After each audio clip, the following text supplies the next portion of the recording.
All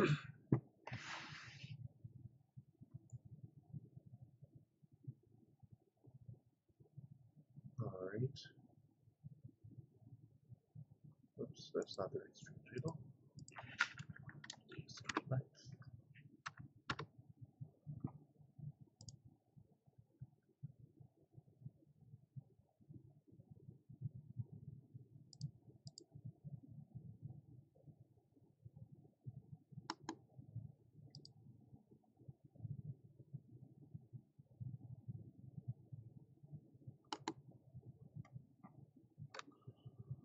All right. Hello, everyone. Um, Time for some more mod creation. Um, Last time, I was in the middle of creating that list box. Um, the stream ended with, I think, some basic. I think with the background, I forget if we actually had some stuff drawing into it. I've been working on the stuff since then. Have not had a chance to stream because still trying to figure out my internet problems. But I think right now it should be stable enough to at least give this a go some more. But anyway, so I've made a bunch of progress on it. I think it's getting pretty close to being done. There's just a few more things I need to add to it. I'll show you guys what's up, and then we'll start actually getting some more work done.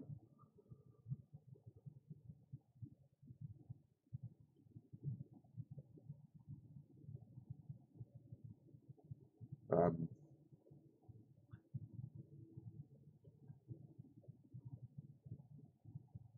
I want to do this a little bit more regularly. Hopefully, maybe every day I can do this. I'm not sure about a schedule currently. Mornings seem nice, but I'm not usually a morning person. I don't know.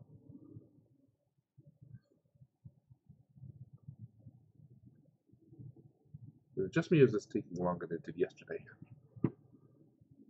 Oh well. Let's take a look.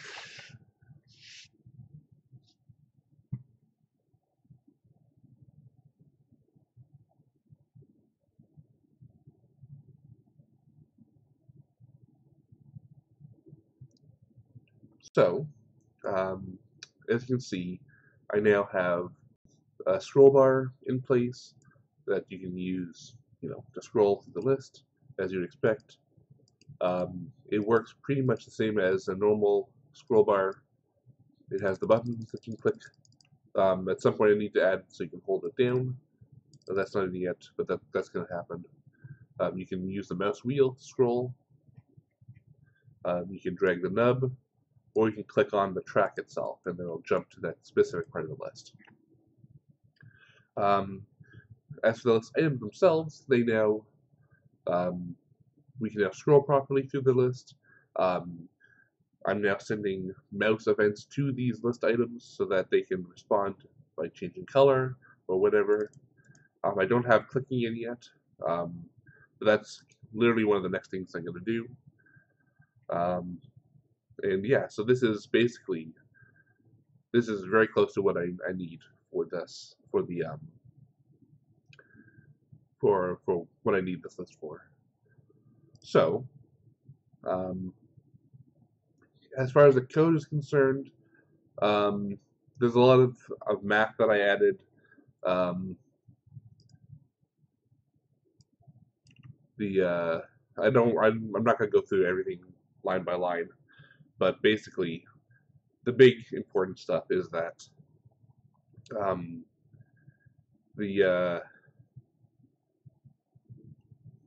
we're adding the big thing is I guess the most visible change is this list item state thing, which is an enumeration that's going to be intended to map to the state of what's this item, like what's happening with this list. Like right now, I'm mousing over item 1, and that means that item 1 is generally going to be highlighted differently to show that that's the currently active. And so, because of that, we're passing in a state that says that, oh, when we hit item number 1, then tell them that yes, this is the one that we're currently over. I also have the state in for it being the selected item, because when you click on it, maybe it changes color or something like that. But I'm actually thinking about removing that state here, because that's not really a state that the list itself cares about. If you remember from yesterday, or from when did I stream? Was it Monday? Yeah, Monday. The Monday stream. I'm trying to separate the things that the list as a whole cares about from the things that a list item might care about, or from what this dialogue cares about. And what I mean by that is that this list could be used in a bunch of different ways. This could literally be a list, like, here's a list of all the stuff that, all the items you have in your inventory, for example. And in that case, selecting one maybe doesn't make sense. Conversely, this might be a list of, like, pick one of these options to change modes or something. In which case, that is a case where you would have a selection. But you might also have like a current selection. Like, let's say this was a list of, like, you're producing items. Like, and here's different things you could create from this machine. Let's say there might be an item that's being currently produced that might be highlighted differently from the one you're clicking on in this dialogue, because this is the new thing you want to create, and then there's going to be a confirm button or something like that. And so there might be multiple selections. And so that sounds like something that the list itself doesn't know about or care about. That's something the dialogue cares about. And so I want the list to not have to worry about that. I want the dialogue, who, remember, is actually responsible for drawing the list items, to care about that, because that's who needs to care about it. So all that said, I added selected to this generic state is actually not super relevant. This should not be here, because that's not relevant to what I just said. That's something that the dialogue class needs to care about. So again, I'm just going to go ahead and get rid of that and everything relating to that.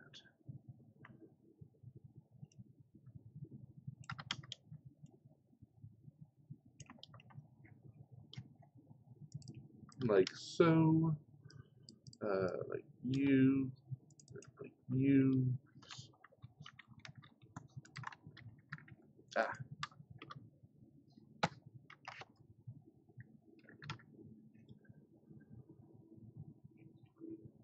and then over here. All right. Now, there might be other states that I'm not thinking about where I might need to add it back in here. I don't know what that might be offhand, but I'm going to leave it in here just in case, so I have a place to put it if I think of it.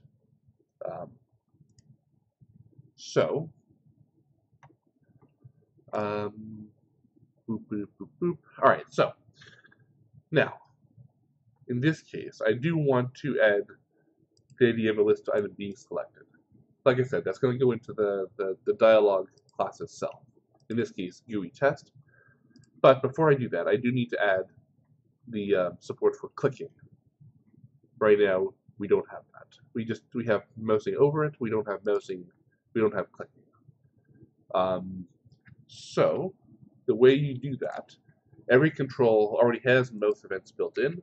All I need to do is override the mouse down and mouse up methods. Oh, which I already do right here, because the scroll bar. So right now, I'm checking for clicks in this region, or with the scroll bar. So I also need to check for clicks over here in the list region.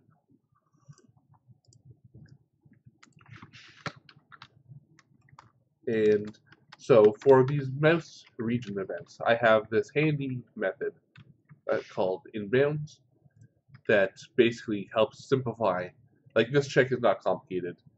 If mouse X is greater than the left region and less than the right region and greater than the top region and blah blah blah, all that logic is wrapped in this method here. You'll note here, though, one thing is that this mouse X, for each of these instances, when I'm checking for the different places where I'm clicking, it always says mouse X minus this dot X and mouse Y minus this dot Y. When that control receives a mouse event, it's relative to the dialog.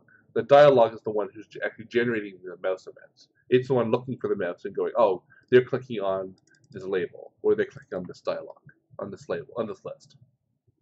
And so it always passes in relative to its own 0, 0, which is the top left corner.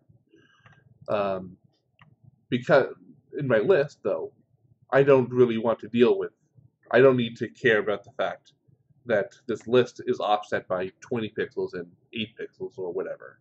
And so I subtract our current coordinates from the mouse to translate them into our own coordinate system.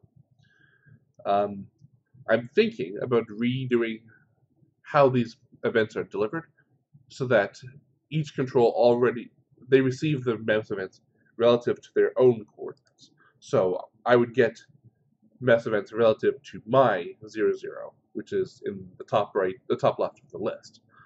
So I don't have to do this math here every time. That's a bigger change, and so I haven't quite done that yet. But I'm thinking about doing it to simplify this case. But that said, so we care about clicks in this region here, in the main region. And because of our 1 pixel border, that means that we need to check for places starting at 1, 1. No, sorry. 1, 1 here. And with the width of this dot width minus 10, and this dot height minus 2. Where is this 10 coming from? Well, it's actually minus 8, minus 1, minus 1. And these are coming from 8 pixels of width for our scroll bar, 1 pixel for the left border, and 1 pixel for the right border. And so starting offset by 1 pixel, look for a click anywhere inside this whole region with a width of the total width minus those things I just said. So that should trap only in this middle region. The height is minus 2 because it's got the top and bottom borders. No scroll bar on the horizontal axis, so I don't have to take that into account. So it's only minus 2. And now I just need to fill in some code here. And that code is going to be to figure out which item we're currently trying to click on and to dispatch that event. So if you remember, our list items, no, sorry, I'm trying. Oh yeah, I already added the method for onClick. So if you recall, the producer is the object that's responsible for creating the list items. It's basically the master controller for the whole shindig. The list item interface is produced by the producer. I don't know what the nature of this list item is, but it's responsible for drawing a single list item. And so you might be wondering why I put the click on the producer rather than on the list item. And the reason is that This is really a graphical thing. It's actually more complicated for me to tell the list item that it's been clicked on, because rather than telling the producer that an item has been clicked on, because I would have to figure out some way to link each list item back to some action when the producer already knows about all that stuff. And it already knows what each list item must mean because it's producing them for this interface. So I'm going to prefer to let the producer handle the clicks because it knows something that I don't need to know. Or it knows something that the list items themselves don't actually need to know. And so that's why the click is on this method. So, I believe I already have some code somewhere to figure out which list item I'm on, which is this guy here. Can I just extract this into a method? I think I can. Let's do that real quick. Extract method over. No, really? Why is it? No, that's not a.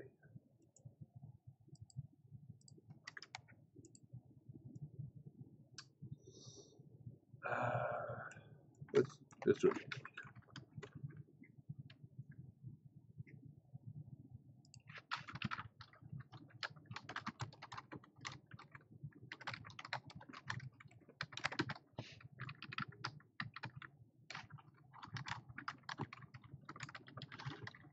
Why?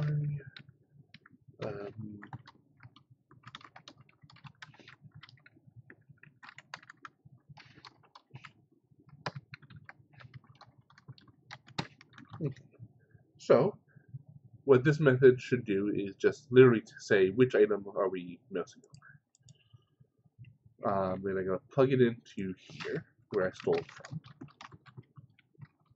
Get item over, mouse X, mouse Y, and item height. And then I can delete that. And then I'm also going to put it down here. Int over equals that. Item height is going to be this dot producer dot get item height. If this dot producer does not have a null, that's important. Otherwise, if for some reason this list is not properly initialized, we don't want to crash because of a null reference. If over is not equal to -1, oops, then we say this dot producer dot on click over, and that should be all that needs to be. Now, you will notice that I put this inside the mouse down method. There's actually two places I could put this code. I could put it in mouse down, or I could put it in mouse up. Mouse up, mouse down is when you click the mouse, when you start pushing the button, and mouse up is when you release the button. Of course, this is some Super Mario 64 half A button shit, but that's how all this works. In a lot of cases, buttons mostly act when you release the button rather than when you push the button. And you can see that in cases like, for example, in the main menu in Minecraft, back to game. Oh, interesting. They behave on the mouse down, which is, well, you might be wondering why that matters at all. And the reason is because buttons do a thing. And I'm sure there's been lots of cases where you click a button, and all these buttons also behave on mouse down. Interesting. You might click a button and decide, actually, I don't want to do that thing. And then you move off the button and let go. And so, if because of that, if the button did its thing when you push the button, then you wouldn't be able to do that. You wouldn't be able to cancel it by moving off and then letting go. Many buttons outside of this outside of many buttons in like Windows and stuff behave in that fashion. So you can cancel it by dragging off. Interesting that all these other buttons do not do that. I didn't even realize that. For the purpose of the list item, though, I am gonna do it on mouse down because it's easier. We'll see what happens. Maybe I change it later. But for now, mouse down is where that's gonna be at. So I think the list itself is done. I do need to make some changes to the text dialog to implement that. So what I'm going to do is I'm going to add a variable to keep track of which item is selected. I'm going to start with -1 to indicate no item is selected. I got rid of this selected state thing, so instead I'm going to make it so that if selected item, oh actually hang on, this cannot be integer. I'm going to make this a text list item and use null instead. I forgot. I have from the perspective of the list item, it doesn't actually know about which item it is. It knows that it has a string that's going to be item and then a number, but it doesn't know that that corresponds to an integer. So, but it does know that whether or not a selected item equals itself. So if the currently selected item is yellow, is equal to this object, we're going to color ourselves yellow.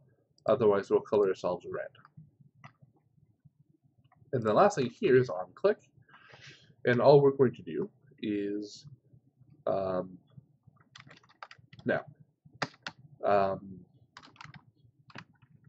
check argument I is greater than 0 and I is less than item dot size. Actually, I is greater than or equal to 0. Yeah, that's all. This is just to make sure that to catch a bug where we're passing like the wrong.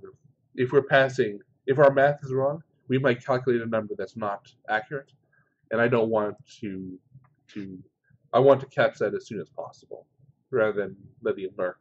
So we're just going to double check that we're passing the correct item, and selected item equals. So yeah, items.get I, and that's really all that needs to be. So let's go ahead and shut this down. Restart. Hit compile, make sure everything is good. Looks like it is. So we'll hit it.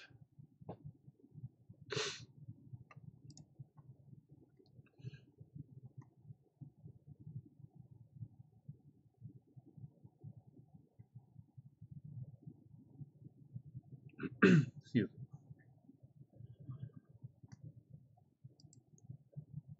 I never check to make sure my levels are good. They look good, but we'll see. Yeah.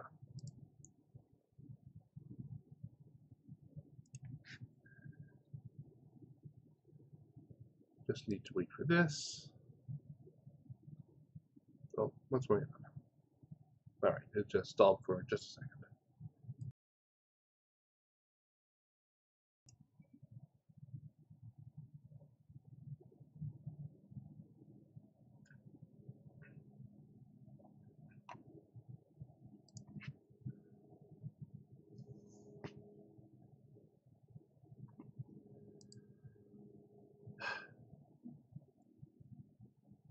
I did want to stream yesterday,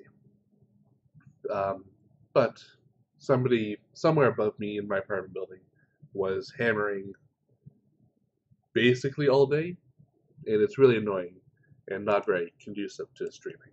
So I decided not to stream during that.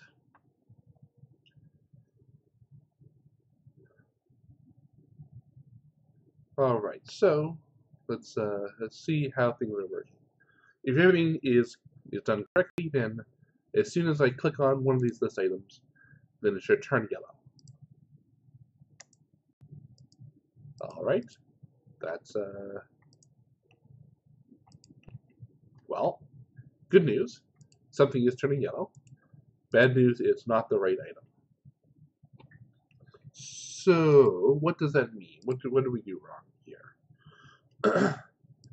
There's two possible failure points.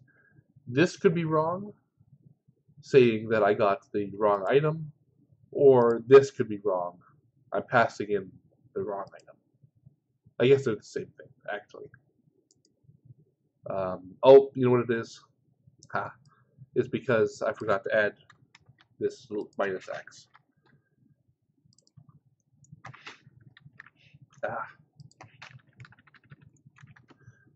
And so right now, it thinks I'm clicking higher than I normally, or lower than I normally would.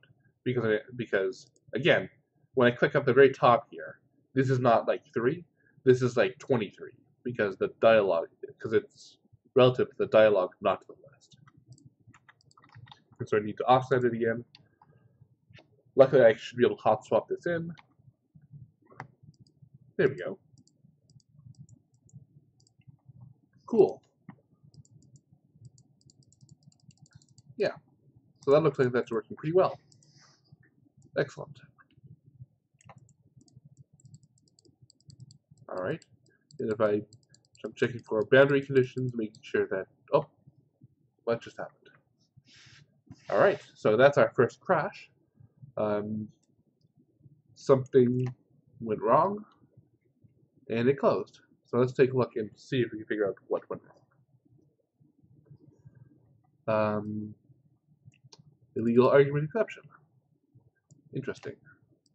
So this failed, which means that I passed an item that it was either less than 0 or more than the number of items we have. And so that's not great. Items.size is currently going to be 20 because I've hard-coded this test window to always generate 20 items in it. Oops. So, we need to figure out why that happened. Let's see.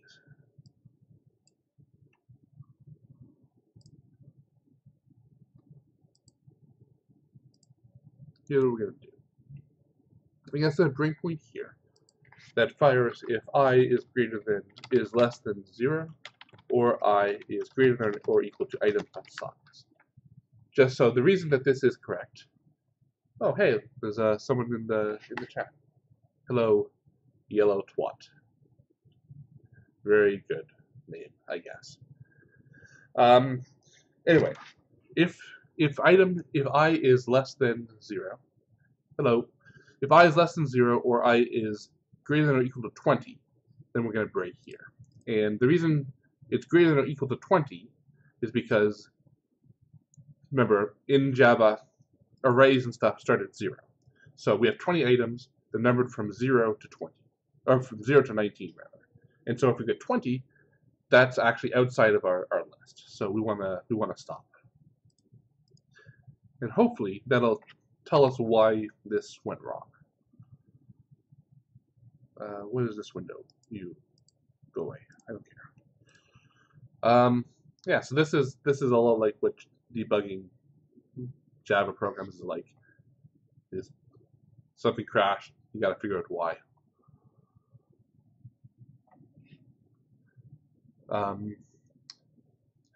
So, looks like there's a couple people starting to join the stream. So while Minecraft is loading, let me reiterate what this stream is all about.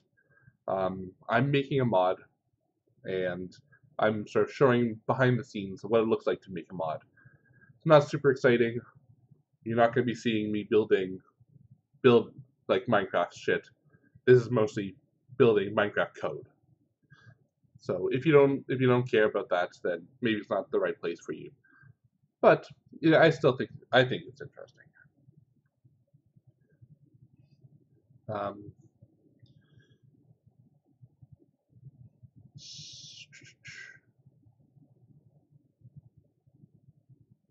Crashes are kind of frustrating because they do shut down the whole program and force you to restart it afterwards. Which it'd be nice if that didn't happen, but you know, can't help it.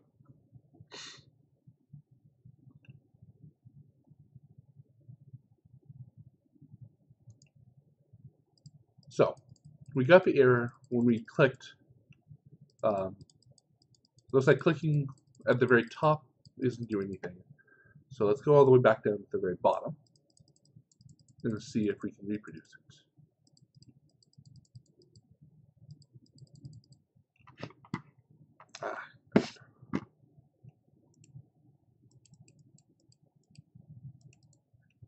There we go. Alright, so it looks like we are passing in item 20, which is not correct. So let's jump back. So if you're not familiar with how debugging works, you're basically jumping. The whole program is in a, this is not the venue to explain how debugging works. But basically, you're jumping up through different pieces of code that are currently running, and you can basically inspect things to see why you're getting something unusual. And so our y is 74 minus 16, which is 68, 58. Tell me the whole thing, go on. 58, yeah. So if we go into get item over,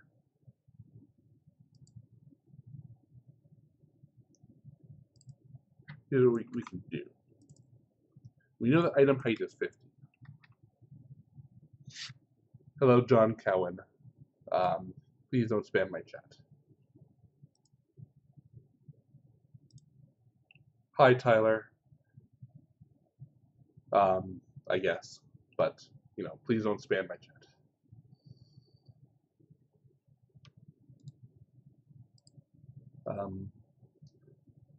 So what we can do is evaluate this formula and put this and figure out what it would have returned when it ran. It's not currently running, but we can fill in the parameters and we know what it would return. So mouse Y was 58. Scroll Y is what it is currently. Item height is 15. And that's going to give us 20. Okay, well that's not great. So what's actually wrong here? Why are we getting that?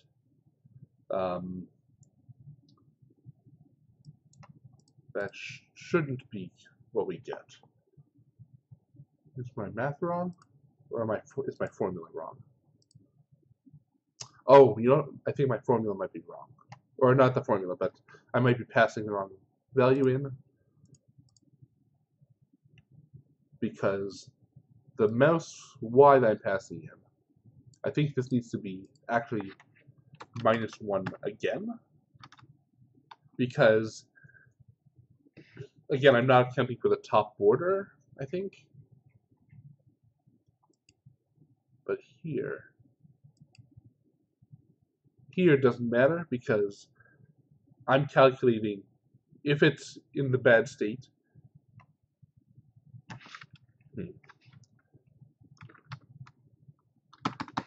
Let me try that. I'm gonna make it -1. Oops. I'm gonna make it -1 in both places. I think that'll fix it. Because I don't know how to explain this. Basically, I think I'm treating the bottom border as the 20th item, and so the -1 should fix that. That's a terrible explanation. But that's what a lot of this is. It's just figuring out where you need a -1 or something to that effect. So now, as this is about to crash. What I'm going to do is secretly change this variable so that it does not crash. We're just going to assign it to 19, And we'll pretend we were messing over the last item and let it go. And then we'll recompile to put the new code in, and let's see if I can make it crash again. Looks like it's working now.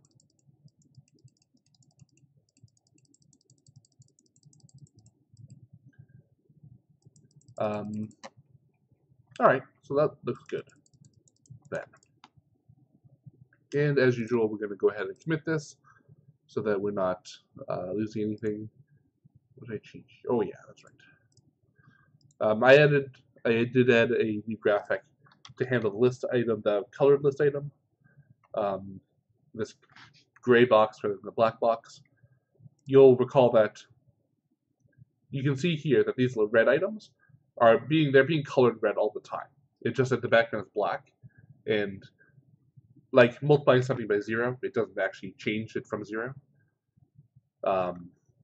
In the case where I'm messing over, though, I do want the background to change, so I have one that's not quite 0, and so it becomes not quite red or not quite yellow, if that makes sense.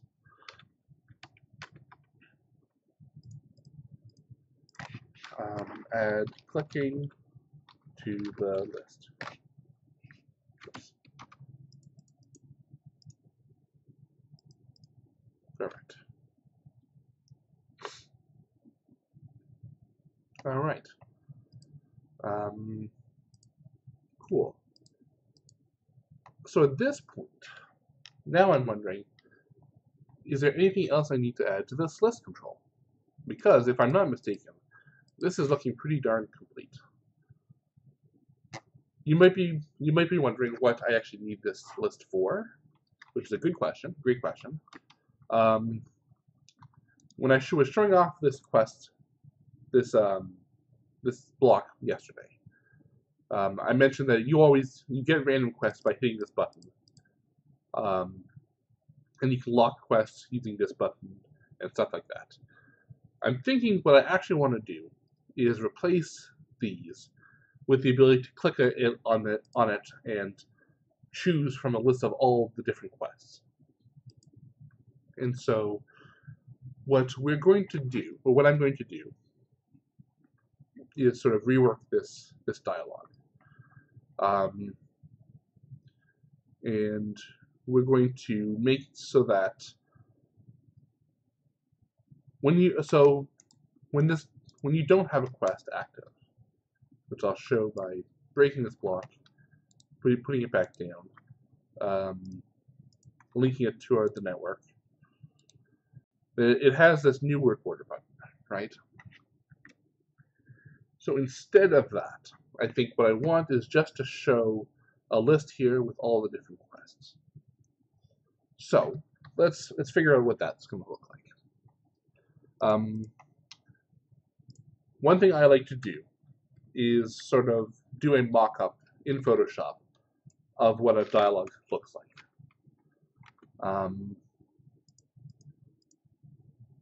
This black bar.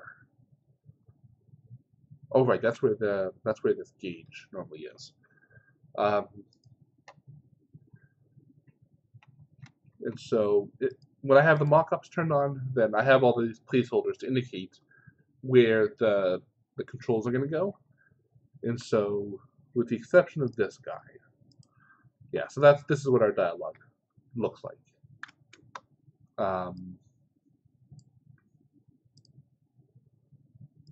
And you can see that here.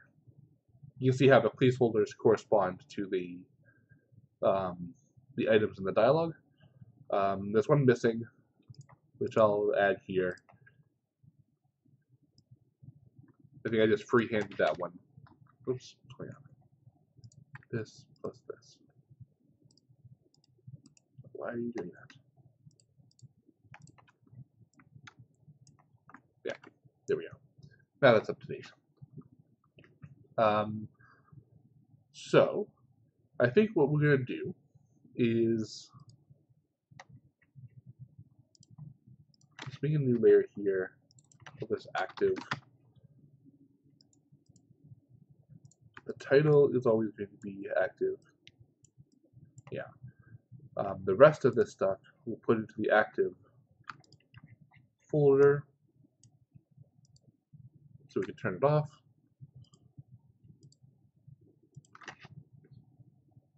Make a new folder for quests. And this is really just going to have another pink bar like this.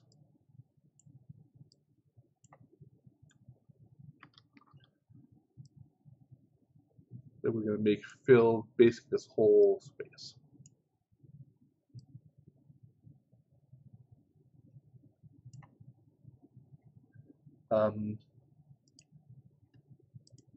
This bar down here, the progress bar, I'm wondering if I actually need that.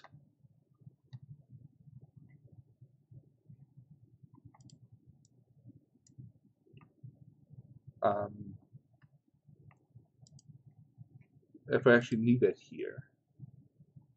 Because this is being drawn in dynamically anyway by the dialogue. I'm thinking we don't actually need to put in the form. So I'm actually gonna, yeah, I'm gonna hide that.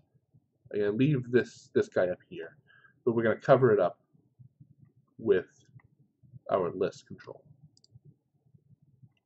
So that's gonna look like that. And so when I do that, I also need a button to. How's this gonna work? Do I want to have a confirm button, or do I want to have it so that you double click on the item? I think I want a confirm button. So let's make a little bit more room. You go away.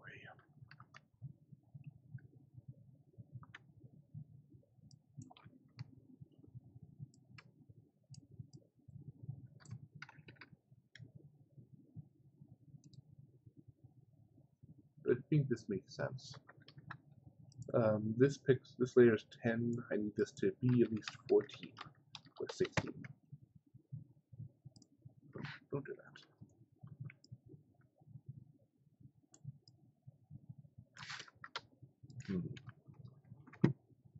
I might need to make this whole dialogue bigger to fit all this stuff in it. Because this might be a little cramped. I'm not really sure. That might look good, depending on how this goes. You know, let's give it a shot. Let's see what happens, and we'll roll with it. These obviously are not going to be the real graphics that show up in the game. These again are just placeholders.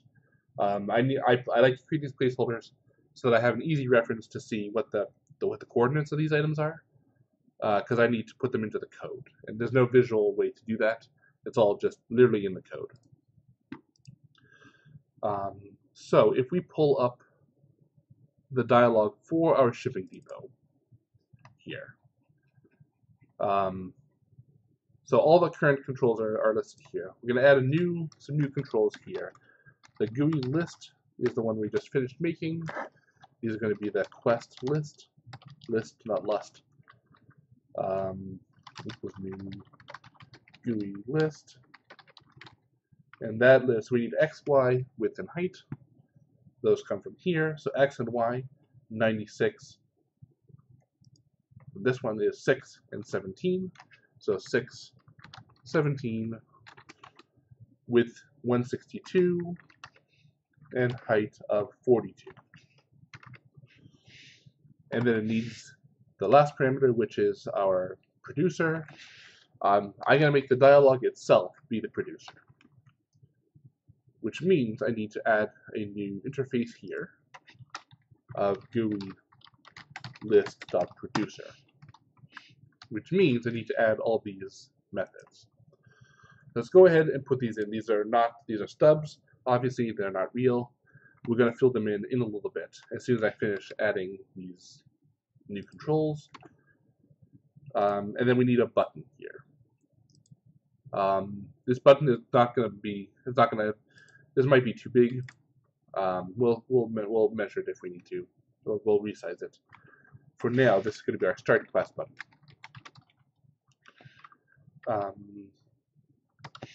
Although we actually have a button already that does that. So let's actually reuse that. Let's move this down here.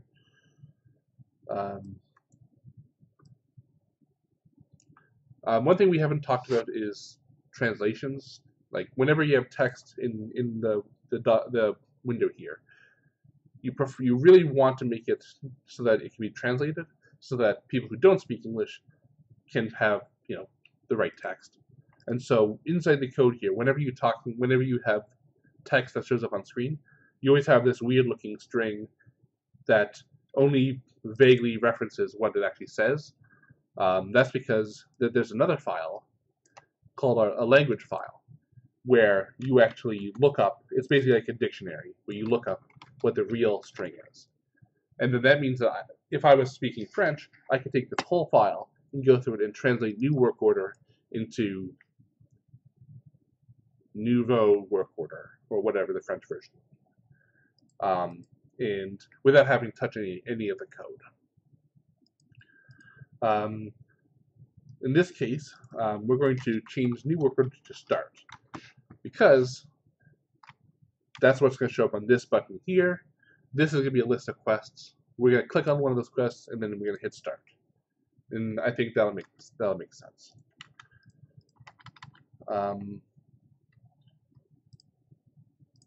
Where'd it go? Here we go. So that's fine. We're going to change the position of this button to this layer here. That's 9662. 9662. Width of 7216. 7216. All right. And then we need to initialize all that stuff. So we have these. I organize my UIs using these things called groups. And what a group is it sort of lets me group a bunch of different controls together, and I can toggle them on or off as one unit, rather than having to go item label visible no, quantity label visible no, blah blah blah blah blah, down the whole list. I do need to add a new group though, because previously I was toggling this new quest button, but now I need to have a second control that goes with it, which is this list of quests that we're adding. So we're going to make another group here, which is going to call the no quest group. So whenever there's not a quest currently active, we're going to show the no quest group. And we're going to add control. No, not here. Own group, add control, no quest group. So the way that this is organized is that the owned group is the owned group's hidden anytime you have a block that's not owned. So if you remember, briefly, when I picked up this block, let's put this back in the middle of the screen. When I picked up this block, the default state is that it shows unowned up here, and in the dialog it says, please activate this machine. And so what's happening is that this group here, the owned group, is currently invisible. All the labels and buttons and stuff you were seeing before are currently hidden, because this machine does not have an owner. As soon as I click on it with this corporate card, which links it to the machine, it gives it an owner, it hides that message, and it shows the owned group, which contains the new quest button, and it contains this work order group here, which contains all the stuff we show when we currently have a quest active. So rather than own group having the new quest button, we're going to add this to the no quest group, and we're also going to add the quest list. And then the last thing we need to do is we have an update method. This is sort of where anytime something in the dialog changes, here's where we sort of reset up the entire dialog. Instead of setting the insert card label. Oh no, that's correct. I'm gonna say if container.owner is not no. Oh yeah, so here if the container work order, if we have a work order, which is a quest, if we have a quest, we're going to set the no quest group to visible false and the work order group to visible true. Conversely, if we do not have a work order, we're going to set the no quest group to visible true and the work order group to visible false, which is correct. Pardon me.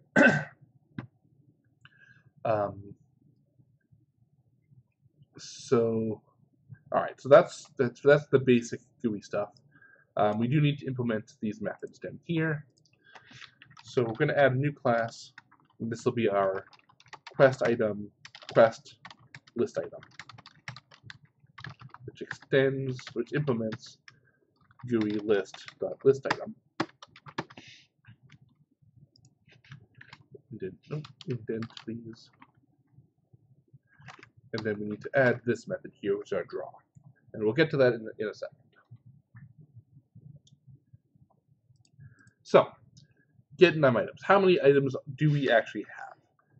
That of course depends on the number of quests. So, quests are handled inside our quest manager, which is a class I'm not talking about because it hasn't come up. But the quest manager has a list of all the different quests inside of it. We don't have a way to get at that list of quests because it's hidden. By default, things should be hidden unless they're explicitly exposed, which is a good programming practice. It means things can't reach in and munch your data that you don't expect. So we're going to add a new method here to get a list of quests. Actually, we're going to first get num quests.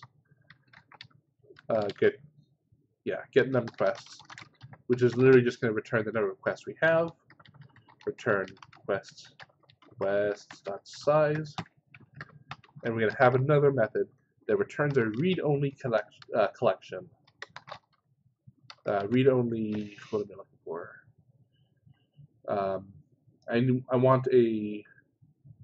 I want to be able to expose the list of quests without letting anybody touch that list of without changing that list of quests.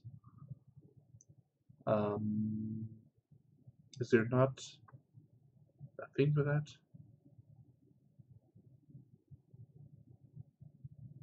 I guess maybe not. I thought there was.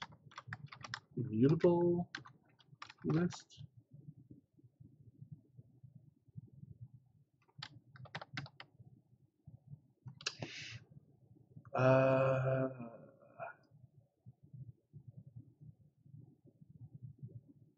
Well,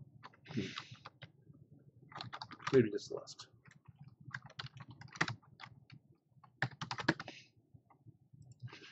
Get quests. Oh, you know what? Here, I'm not doing this right. We'll just say we'll let you look for quest by index.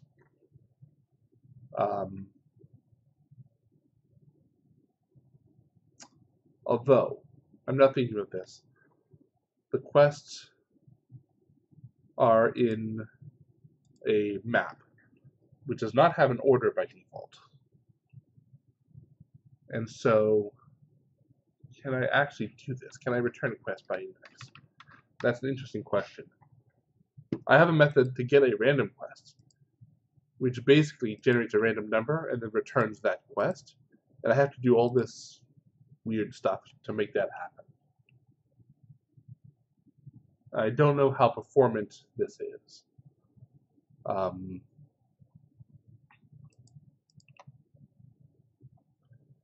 Let's do return list so that we can cache that list.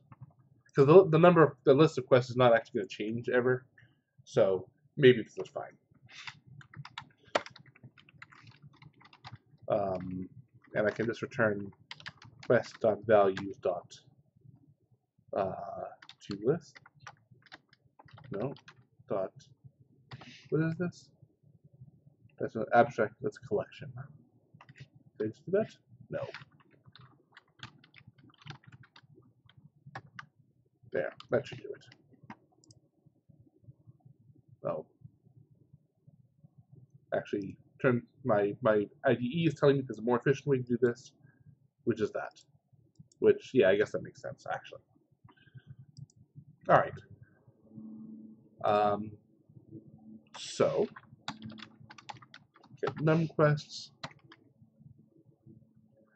And so what we're going to do is, when we open the dialog, we're actually going to save a list of all the quests that exist. Just quest, list of quests, and what? Oh, it's doing that thing again. Why is it?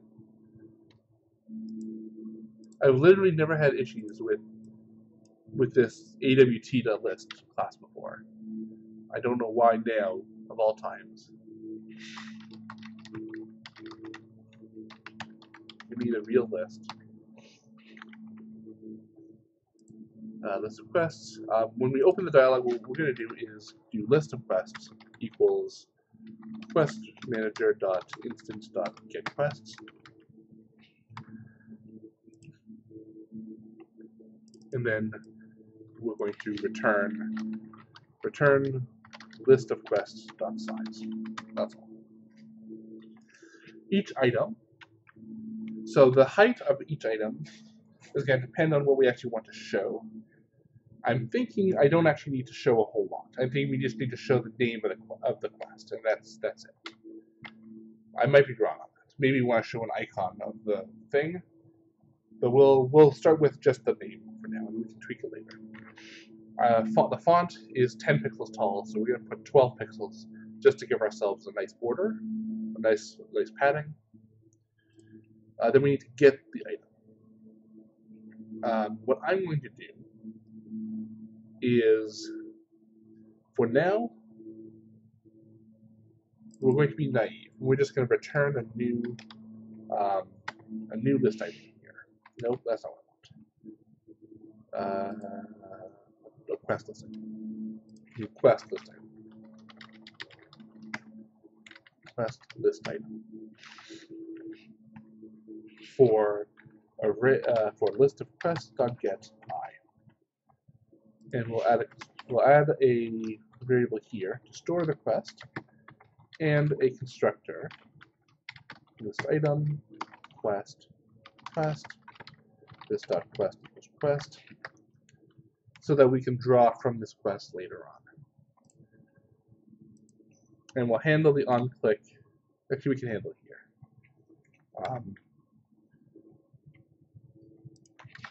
Private in selected quest equals -1. This is going to look very similar to the last time we did this. Selected quest equals I.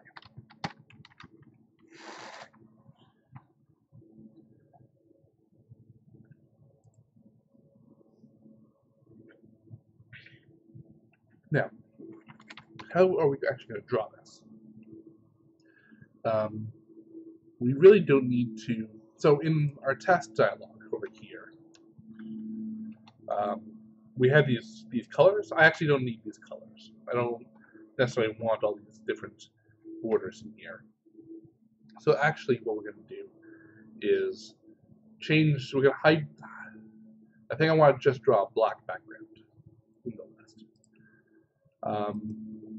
This may sound weird, but just drawing a color is actually not super trivial, I think.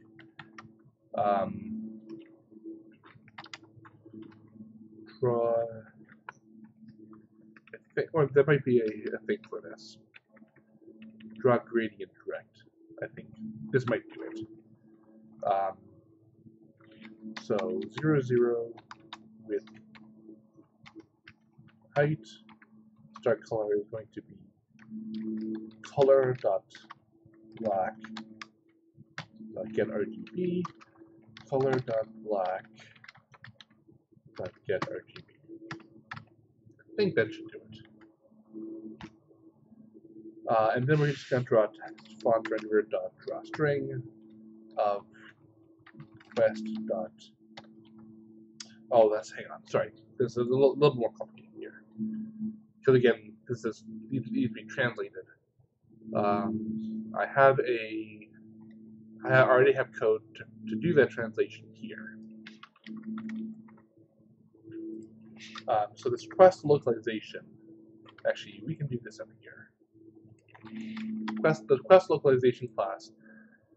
So there's localization built into Minecraft itself for just normal UI items, but these quests are not part of that because these quests I want them to be able to be created by the user when they're playing it potentially, and they're not going to be able to add translations into my code.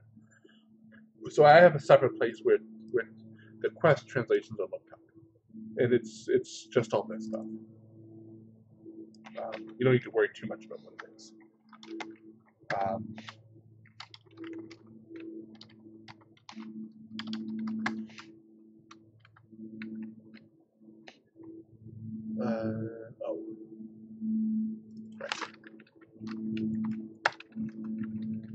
Desktop quest localization equals all that. All right, so now we can draw the name of the quest. Quest localization dot title, and we're gonna draw that at 1 color dot white.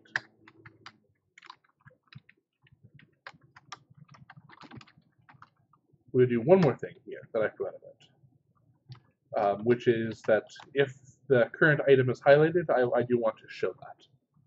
So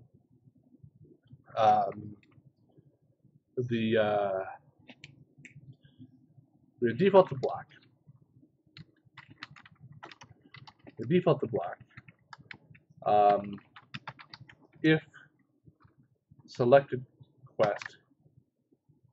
Oh, again, I forgot. Not integer. We'll do that. If selected quest equals quest, then color equals color.gray. Dark gray. No, just gray. Else if state.is over. So this is if the mouse is over it. I want this to be light gray. Or actually in this case, color equals color dark gray. Is that right? Well, we'll see what happens. And then just fill that in here. And this is always going to be white.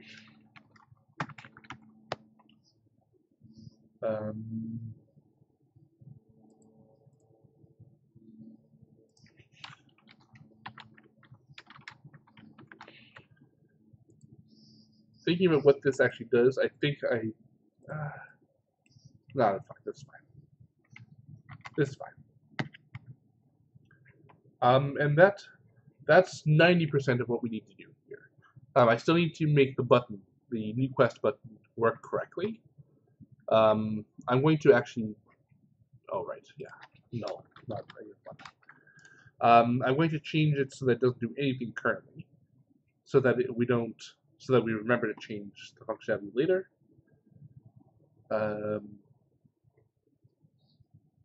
Am I forgetting where that happens? Oh, that's right. This is gonna be a lot of work to make this happen, but that's fine. That's fine. That's not a big deal. The way these dialogues work in Minecraft is not super obvious, especially if you don't. It's as a programmer. So I've been programming professionally for close to 10 years, and it's kind of crazy even to me. Trying to explain it is hard because I don't fully understand it. But basically, you know how Minecraft has a client and it has a server. The way that these mods work is that the separation between client and server is very strictly enforced. If you don't have, you need to have code that runs strictly on the server and code that runs strictly on the client. And if you ever need to communicate between the two layers, hopefully, if you're lucky, Minecraft already does it for you, and you don't need to worry about it. In cases like this inventory is part of my dialog, and it runs on the client, but my player inventory actually lives on the server, because that's just where it is. And so it will automatically synchronize this display with the actual inventory on the server. Hi, Jake. For something like my custom UI, there's no automatic way for Minecraft to synchronize that because it doesn't know about it. So I need to add that myself. And in this case, whenever most of my dialogue, whenever there's interactions with the user, I send those to the block itself to handle, not any dialogue code. That may not be the correct way to handle that, but it's the way that's worked for me. All that to say is that to comment out this button, I need to do it in the tile entity, not the GUI.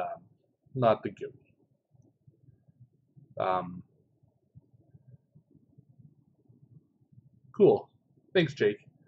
Hey, Jake, you said that you're a modder. Have you published any mods? I'm curious to see what other people are doing.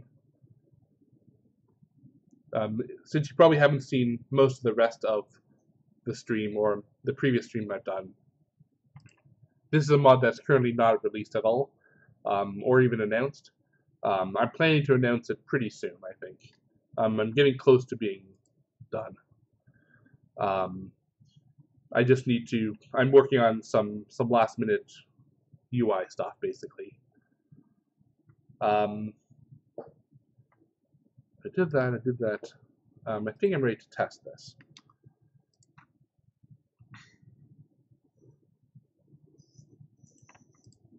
So if all goes well, when I load this up again, I should see a list of all the different quests in the system in my window.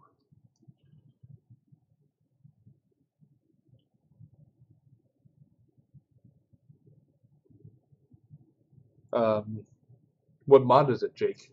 I'm curious to know. If you want to share, you don't have to. I need something to talk about while I'm waiting for this to load.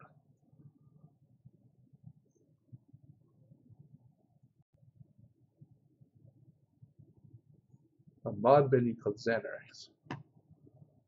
Let's take a look at that, because I'm curious.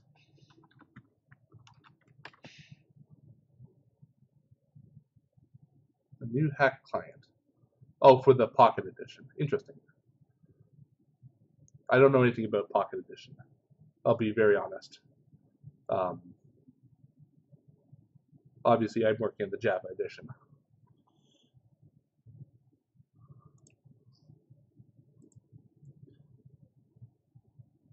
Is there a big modding scene in Pocket Edition? That seems like that'd be hard to do, or hard to have.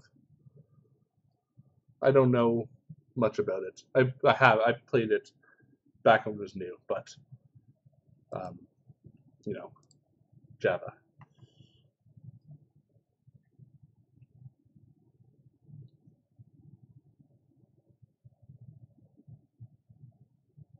I'm just curious if there's like how much modding is possible in the Pocket Edition. I guess that must be mostly Android, not iOS. So I'm on iOS personally, so I don't know anything about potential mods in Minecraft Pocket Edition. All right, so looks like it's working. Oh, cool. I don't know anything about that. So looks like this is in fact working. You know, I got these colors backwards. This feels wrong. Let me quickly swap those out.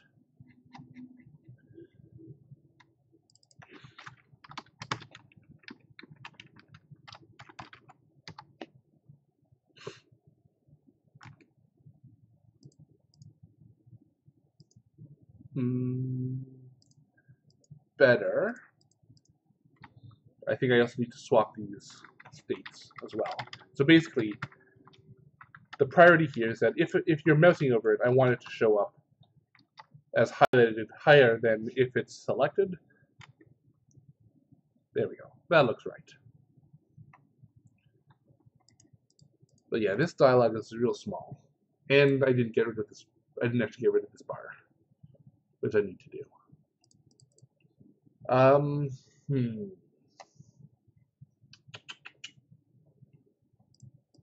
And I think I need to show more than just the name request, like I thought. All right, you know what? Let's get creative here. How can I make this better? Maybe if I move the start button to the top here, then I can make this window bigger. Yeah, let's try that. Block launcher, huh? Interesting.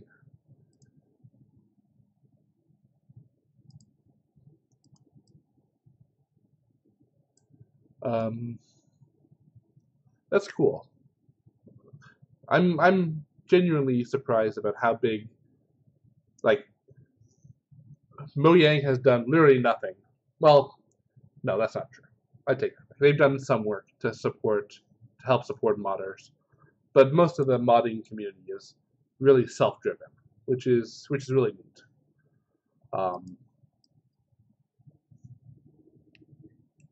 Okay, so for this button doesn't seem as big as it's supposed to be. Did I actually make this 16 pixels tall?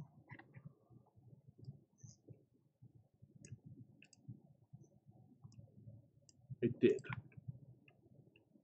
Was that accurate? That can't be right.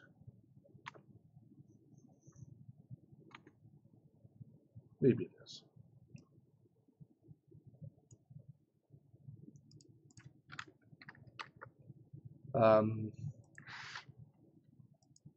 Let's try this. I don't know if this is actually gonna work at all.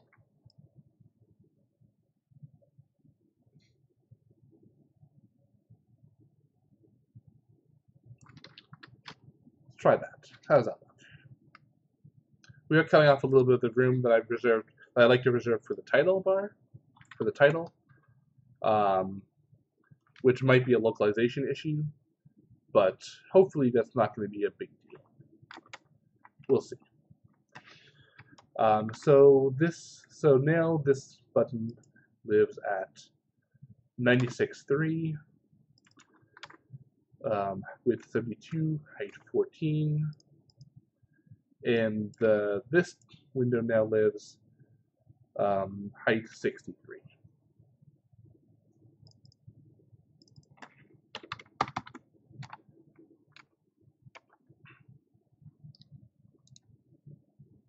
All right, that's not too terrible. That's a little bit better. I think I need to bump it down a little bit though. Let's put it down to like 19.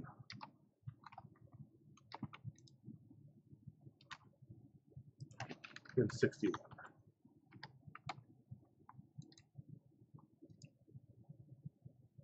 That's not too bad, actually.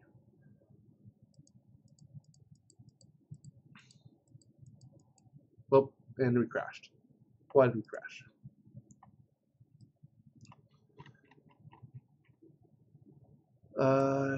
Index out of bounds. Oh, ha ha ha ha ha. That's funny. I forgot. So now I had less items. I didn't have enough items to fill the entire screen, and so I did have a place that's valid to click on that didn't have an item in it. Whoops. That is a bug. Luckily, it should be one that's easy to fix. If over is not made 1 and over is less than producer.get num items, this dot producer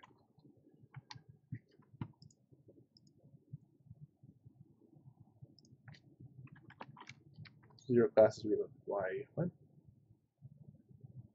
Okay. I really like the fact that I can hot swap these classes and I don't have to restart just because I changed a single line of code. Makes things easier.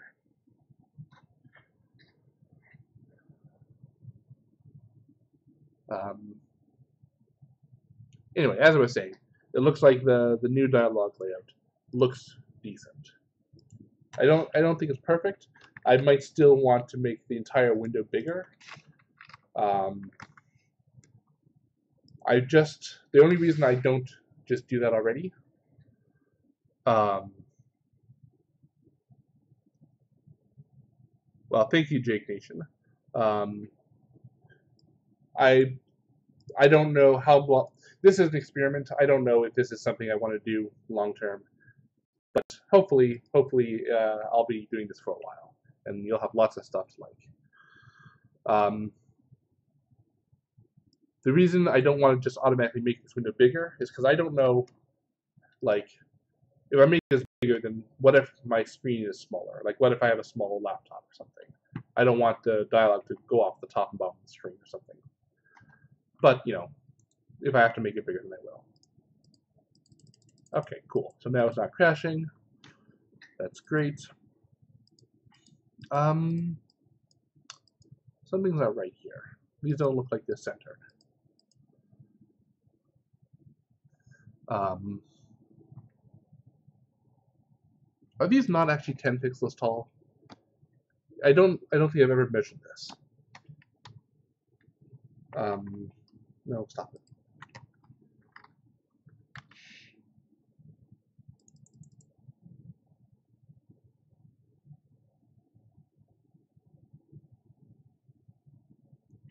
One, two, three, 4, 5, 6, 7, 8. Oh, these are only 8 pixels tall, not 10. Whoops. I made these, yeah, so these are not currently centered properly. Whoops. So I can fix that too. Oops, where is it? Where did my window go? GUI shipping depot. Oops.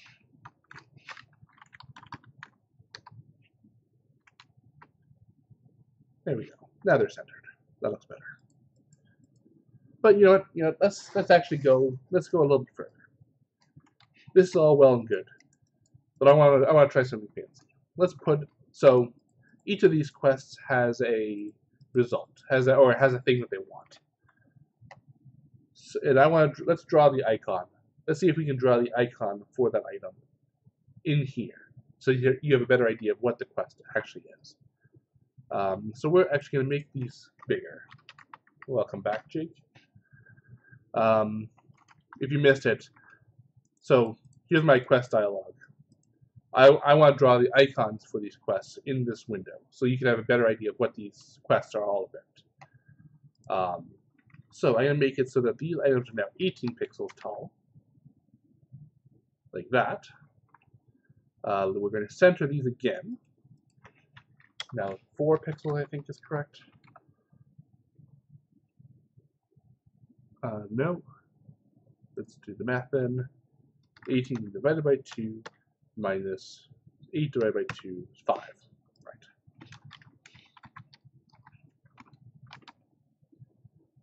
Okay, now those are centered. We're going to push those over a bunch to make room for the icons. Like that. And then we just need to draw the icon itself. Now, here's a question. Why would someone ask you to delete your channel? Anybody who's asking you to delete your channel is probably a troll and they don't have any right to tell you to delete your channel. That's my opinion. Now here's a question. How do you draw an icon of an item? I don't actually know. I've done this before somewhere, I think. How do I how do I do this? I need to get the resource.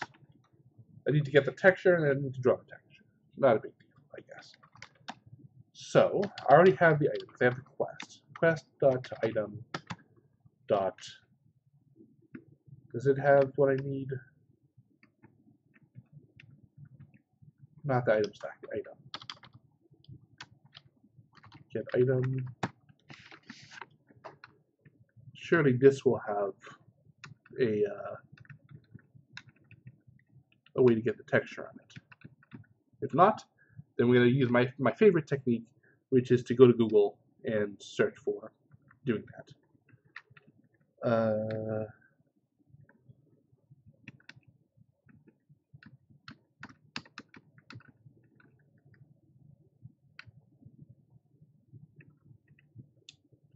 Tile entity item stack render. No, that's not right.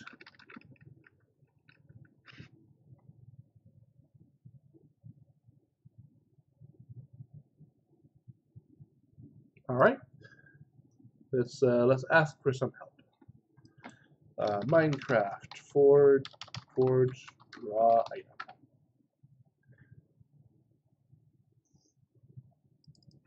Render item.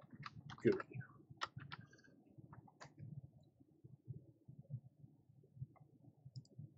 This is for 1710, which is way out of date, but maybe this will point me in the right direction.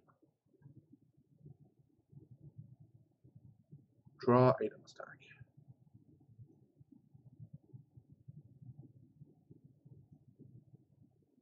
Okay. If there is already a way to do that, then I want to use that. Draw item stack.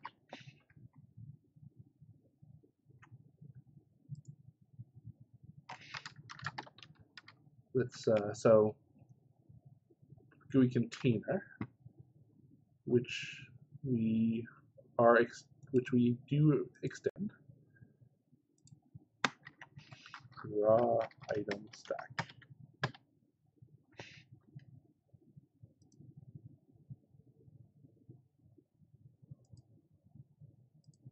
Item render. Oh, interesting. All right, we are going to copy this method, just like the internet said.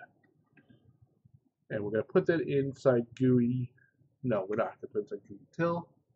We'll put it here.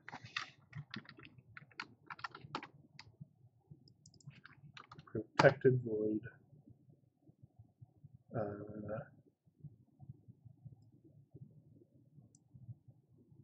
What is this for? Drag stack. I'm going to pretend that it's always false, because I don't know what that is. -0, y. Alright, let's try that.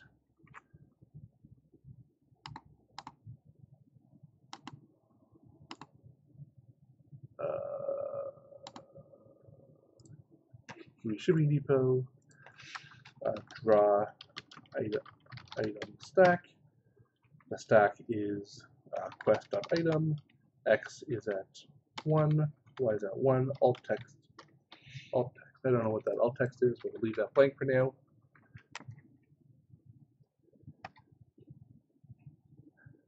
That sucks. I don't like having beef with people. I like it when everyone's cool with each other. Hot swap pit. Oh, I added a new method. I need to reboot. This is my most frustrating part.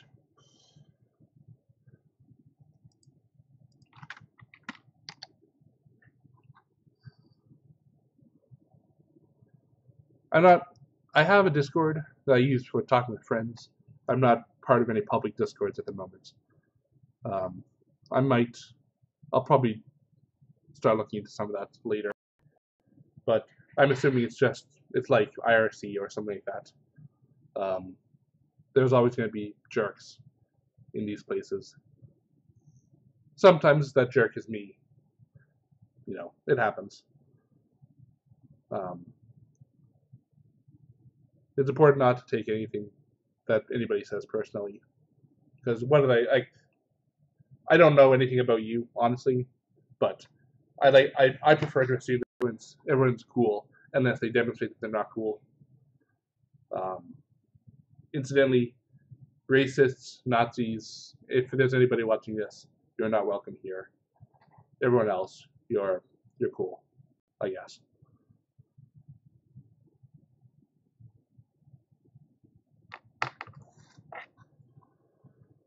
Um, let's see if this works. I don't know if this is going to work. It should work. I don't always like to just copy code that I don't really understand what it does. This seems pretty straightforward, though.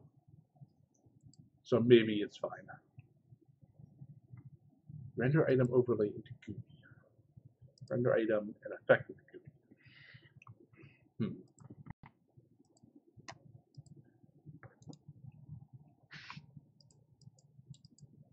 Huh. Well, something happened. And I don't know what. That's real weird. Good news, we got the items to render. Bad news is that it's not showing the other items. So what's this actually doing? Z level, render item. Huh.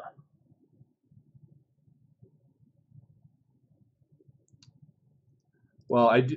So I do live far away from you. I can say that safely because I live in Canada. I also don't really play Minecraft PE.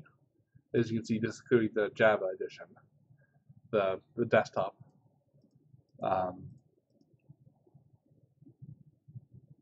But why?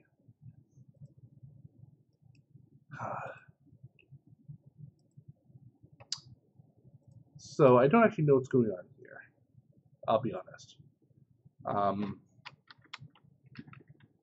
If I commented that out, does that fix anything? It does. Render item overlay into GUI. What is this doing? And why is it doing it? Okay, I'm in. Okay, if you're in New Jersey, assuming you're anywhere, you're not actually that far from me, because like New Jersey. So I'm assuming you're somewhere near New York, which is not that actually far from me. It's about a 7-hour drive to New York from where I am. I think I might be wrong. To Manhattan is what I mean. But it's either way, we're not on the same land as each other. And like I said, I don't play Pocket Edition, so that wouldn't really work. I don't know what this method does, and it seems to be working without it. And it seems to do a bunch of stuff. So I'm gonna pretend we don't need this and just call it a day. Yeah, so now we show the quest item as well. So that's cool. Yeah, that's real neat. You know what I do need? I think I need a tooltip, because there's still some stuff I need to show here. There's like a quest description. Hello, Sean. Let's I don't have a way to show that though. All right, let's add that. Let's add tooltips to this list, because that'd be kind of neat.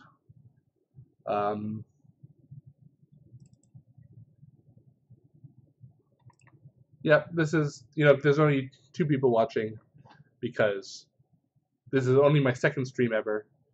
I have not actually announced this at all, so I don't know how you 2 found me. There's been a couple other people who've been in and out. I don't know how you found me. Well done. You passed my secret test, I guess. At some point, I'm planning to announce this on the Feed the Beast Reddit, just as a thing I'm doing. But I'm still trying to figure out, like, how to make this all streaming stuff work. I'm streaming at 720p because my internet sucks at the moment. I'm working on that. Hopefully that'll get fixed this week, but I haven't actually done anything. That's surprising. I don't know why anybody would recommend me right now. Algorithms, man. YouTube. Who knows how they work? What was I doing? Oh yeah, so tooltips. Well, cool. I'm glad. If you like this, stick around. If not, there's no hard feelings. This is not. I'm not playing Minecraft. I'm building Minecraft, which is different. So okay, for this, so what I want to do. So tooltips are actually pretty easy to add. What I'm going to do is add a new method to the list item. And so, I forget when everybody joined. In case you don't remember, I'm not going to be going for a lot longer. I'm probably about noon Eastern time, or about half an hour, 40 minutes is how long I'm probably going to go. Anyway, so the list item, the code that draws the list itself, it lives here. So we're going to say get tooltip. And if a list item wants to have a tooltip, all it has to do is return it here. And I think I can make this so that default. How does this work? I've never done this before. Default return null. Is that correct? No, I'm doing this completely wrong. There's a way to do this right. Java interface default.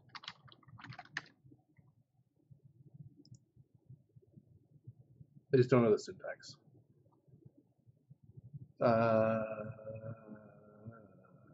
Default method. Public default void. Default. Okay, that works. Cool. All this does is mean that I don't actually have to implement this method if I don't want to. And so by default, we'll return nothing. There's a lot of text on the screen, and people get scared. And this isn't Fortnite, and so nobody's gonna hang around. That's why people wouldn't want to watch. I find it entertaining, and you might find it entertaining. I know that a lot of people look at this and go, "What the hell? Why is there text? This isn't Minecraft. Go build a 9x9. Be like Direwolf or something." That's why people wouldn't find it entertaining.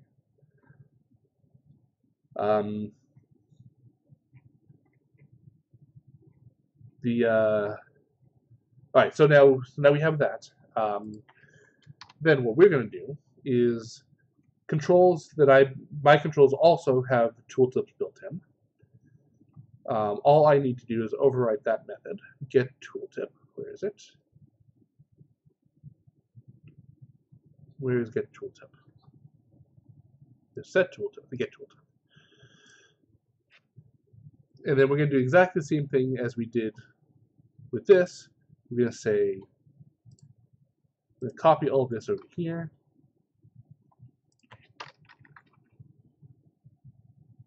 Yes, I am making a mod. That's why I'm doing all this. It's a mod for the desktop, not for the Pocket Edition, but it is still a mod. I do explain what this mod is at the beginning of the other stream I've done. I'll explain it as soon as I'm not working. As soon as I'm done this particular bit, I'll explain what it is, what my mod is. So I have the item we're over. I have so all I have to do is return this.producer.get item over .get tooltip. And then return null otherwise. And then the last thing I need to do is actually set what that tooltip is. And the tooltip is going to be the description of the quest. So return new array list.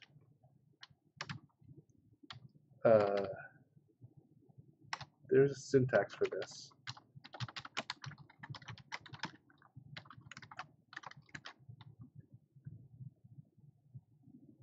Half a minute.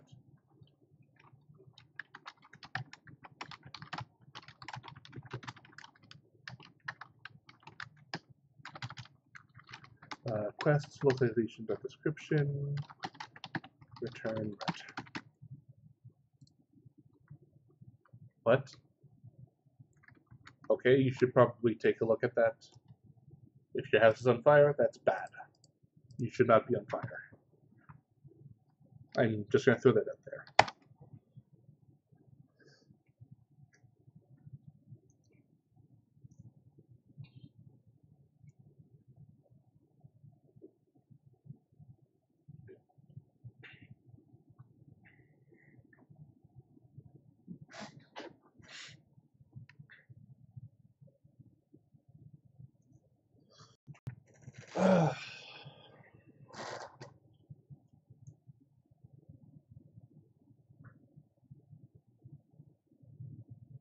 Okay, Jake, if that's true, you should not be watching the stream. You should be calling 911 and leaving your house immediately, because that sounds like that's a bad time.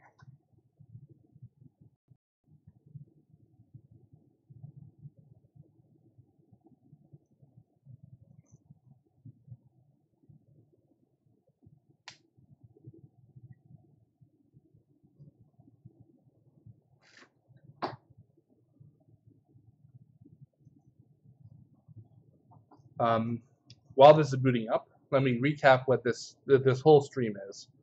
I'm making a Minecraft mod. The mod I'm creating is called Megacorp, and the basic gist is that at the end of, if you're familiar with modern Minecraft, you always end up with a situation where everything goes to hell, or that doesn't go to hell. It ends up where you have a lot of resources, you don't know what to do with them. Cool. There's my tooltips. You never know. You have a ton of iron and a ton of gold and a ton of other random shit, and nothing to do with them. My mod is designed so that you can basically get quests that will let you fill different asks and get rewards in return for doing it. And every time you do one of these quests, you the number you need to fill it next time gets higher. So every time you fill egg ink, the number of eggs you need to deliver goes up. And so there should be essentially endless content forever, and gives you a reason to collect infinite resources. So I just added tooltips. I'm not liking the fact that it seems to always want to obscure the title of the quest. So that's not super great. Part of that's because the window is so small. I'm wondering if there's a better way to handle this.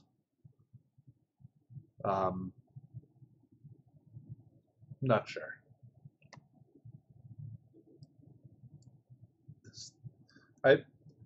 Jake, I have a feeling that if your house actually was on fire, you wouldn't be screaming into my chat. If it is actually on fire, seriously, get out of here and go deal with that. Otherwise, knock it off. It's not really cool. I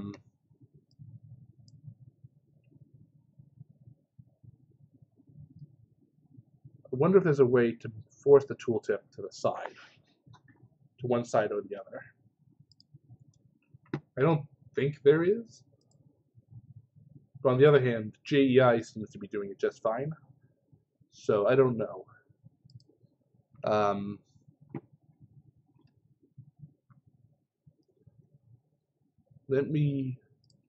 do tooltips work again? Render hover tooltip.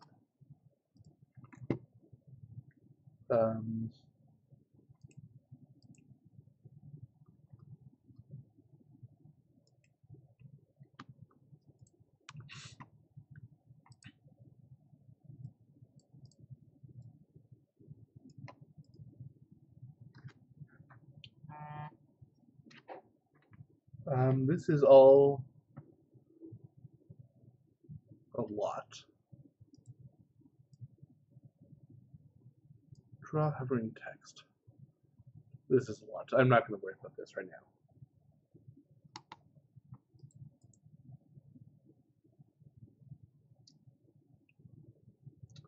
Okay, well, you'll understand why I'm a little concerned that that happened at all, Jake. I'm not particularly interested in people just being weird on stream just because. So hopefully everything is fine. Hopefully this fire is real. Well, I mean, not hopefully it's real. I hope that you're not just making this up for attention, because that wouldn't be super cool.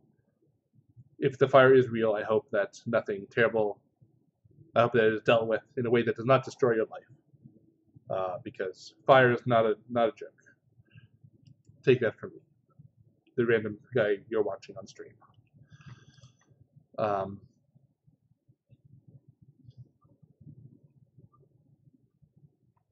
All right, I'm gonna say that that's good enough for now. Okay, I mean, it's not that I don't want to trust you, Jake. It's just that it seems like an awful coincidence that your building just catches fire right now. It happens, I guess. Hopefully everything turns out fine.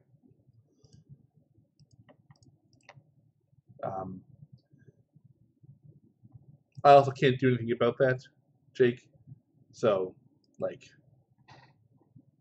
you know, I empathize with you, but this is not the place to discuss that. The fire department are the ones you should be talking about that with.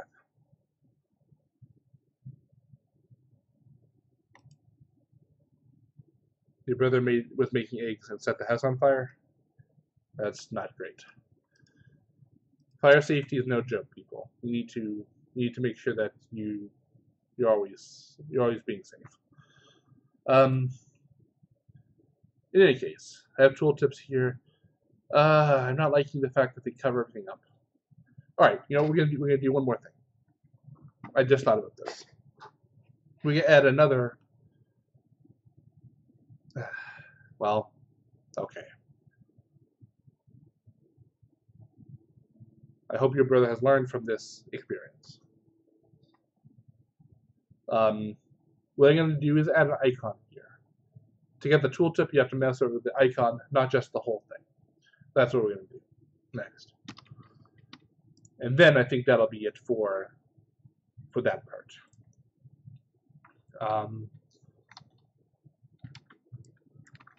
When you're adding a button in a GUI, when you're adding new graphics to a GUI, usually you're going to attach them to the dialog that they're with. I also have a special miscellaneous texture. Actually, for this purpose, I think I put it in here, not on the GUI, because I'm going to use this elsewhere. But I'm just going to quickly draw up a little icon for more information.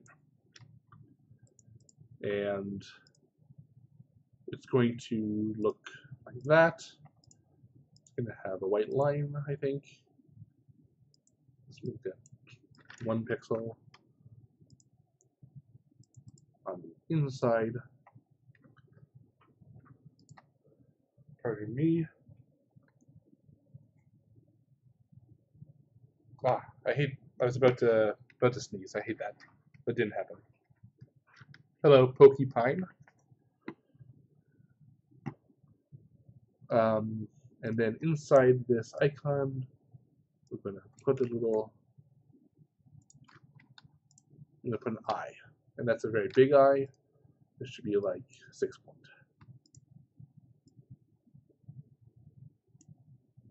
That doesn't look like an eye. No. It looks like I know how to use Photoshop. It looks like I know how to use Photoshop. I don't actually know how to use Photoshop. I'm mostly just fucking around. I know a little bit how to use it. But I'm not a graphics designer. This eye does not look like an eye. What is up with this font? It's Arial. I want a dot.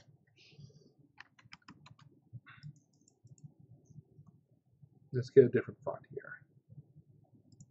Comic Sans. Why is it capital? Do I have a thing turned on? I do. That's why. There we go. That looks like an eye. Hello, Porcupine. I'm not going to make a logo for you. Sorry. That's not what this is.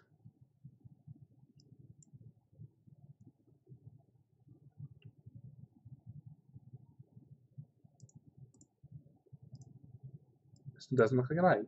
What's up with that? Alright. Comic Sans it is.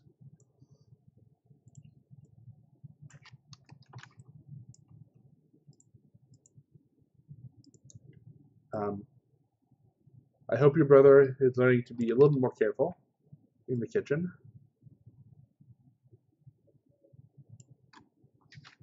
Alright, instead of making the eye smaller, I'm going to make the circle bigger. That's all. Like that.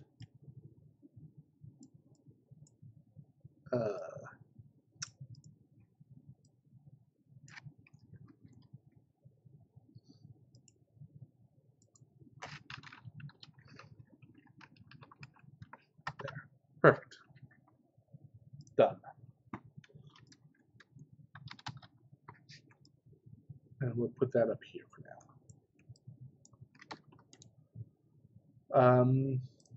Alright, so now, basically I'm going to have it render, I'm going to have it draw this little circle here into the UI, and I'm going to have that, oh wow, this dialog does not work on 720p monitors. That seems like an issue. So I'm going to have it draw this icon into the list, and when you mouse over it, that's when it will, that's when it will show the tooltip. So if I go back over to the shipping depot,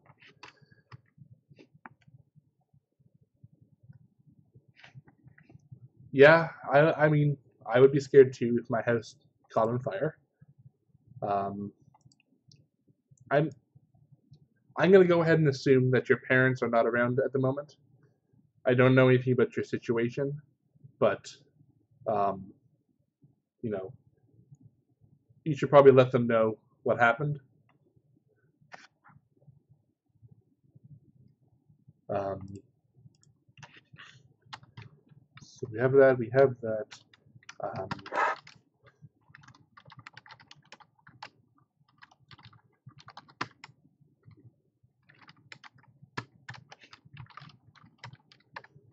And then we just need to draw it.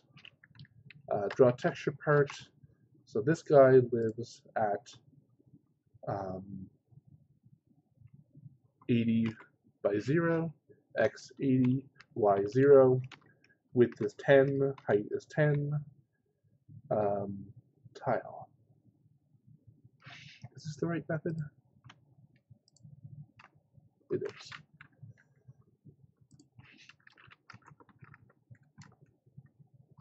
Oh, sorry. When you're drawing to the screen, there's 2 X's and 2 Y's you have to keep track of. That is the correct thing to do. Oil fires are a little scary because if you try and put water on them, then they tend to splash and get everywhere. So it's a good thing you did not try and do that.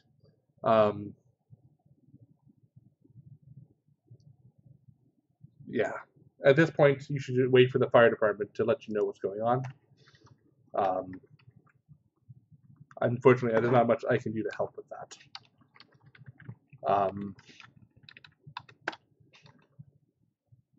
So the height I said was 18 to center it, so it's 18 divided by 2 is 9, minus 10 divided by 2 is 5, is 4. And then there's going to be, just to put this in the right place, the padding is going to be 0. It's going to have 4 pixels of padding, because the whole thing is 18. Yeah, minus 10, yeah, 4 pixels of padding. So it should be 14.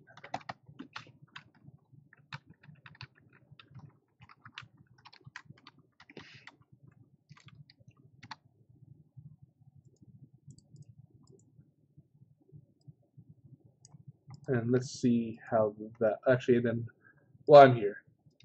All right. Hopefully everything is fine, Jake. Let your brother know that he should not set the house on fire anymore. See you later. Oh, I need to change how this works because it doesn't know when I'm actually mousing over the icon. My bad. I forgot about that. We'll say it takes int mouse x and int mouse y. Int mouse x, int mouse y. And I'm also going to make it so that this x and y is relative to the list item itself. I talked about a little bit earlier about how the coordinates are weird. We're just going to say that I'm fixing it here for this purpose.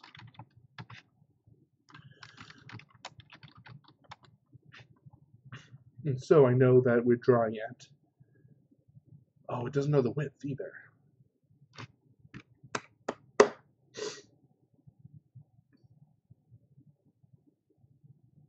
Okay, I guess I'll add that too. Int width, int height.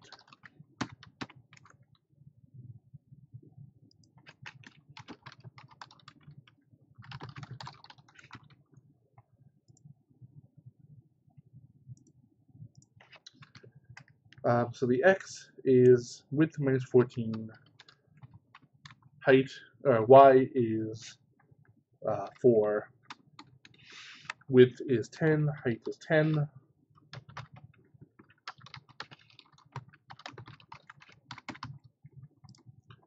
And then here I need to actually pass all that stuff in. Where is it?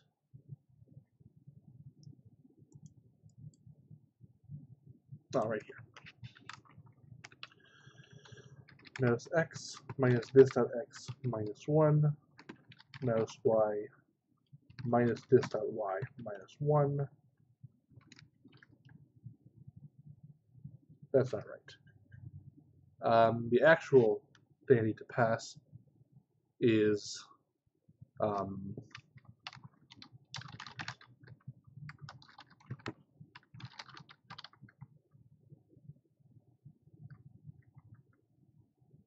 I guess it doesn't need the height. It already knows the height. So get rid of that, actually.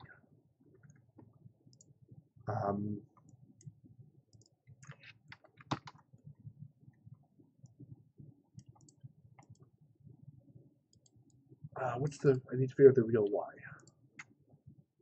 which is this.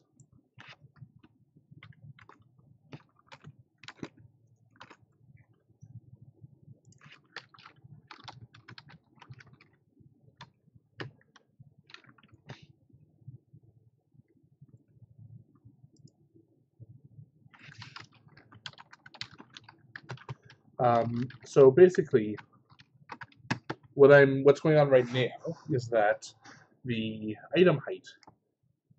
So the item height is the height of the list item. What I need to do is figure out from the position of the mouse on screen. Not only do I need to figure out which item the mouse is inside, I actually also need to know where specifically inside the item it is. And so what I can do, so this y is the top of the mouse of the item.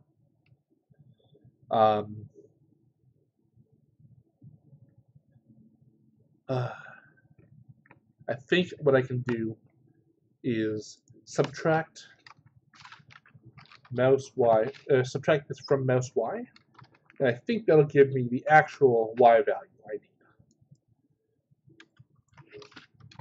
Because essentially, let's say that the top of the item is 10 and the mouse is at 15. This stuff will figure out 10, I think. No, this is the number of the item. I'm sorry.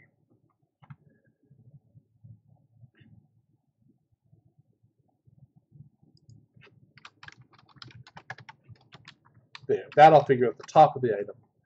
And then we subtract the mouse Y from that. I think. I'll be honest, I'm totally making this up. There's a good chance that this is not right. I don't actually know. But we'll give it a shot.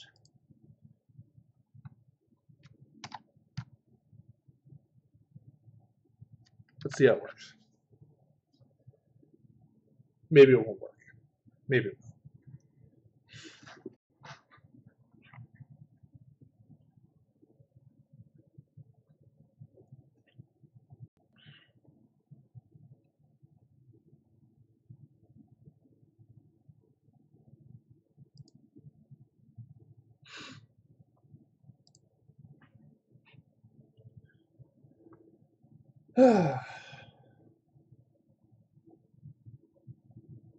I'm gonna be honest.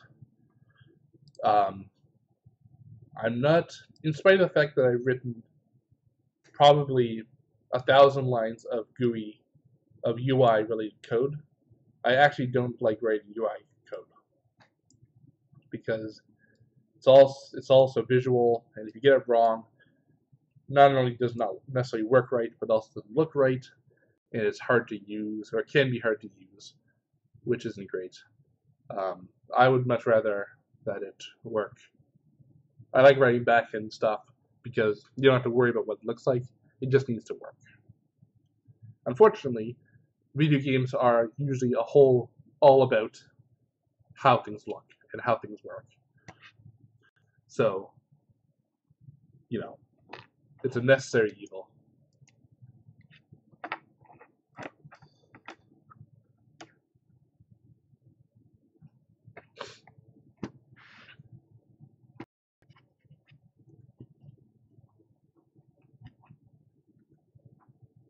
All right.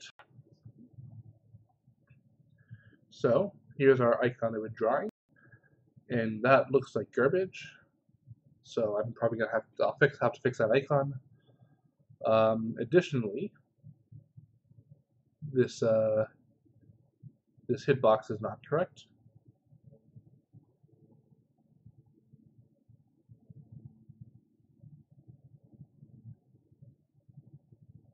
That's unfortunate. Why is that not right?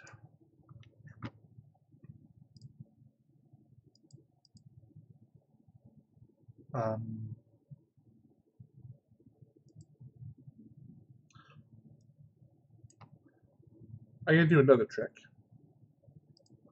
which is that I'm going to set a special breakpoint here. Breakpoints are normally used to pause the code when we hit a certain point. But instead of pausing, I'm going to have it output a message to the console.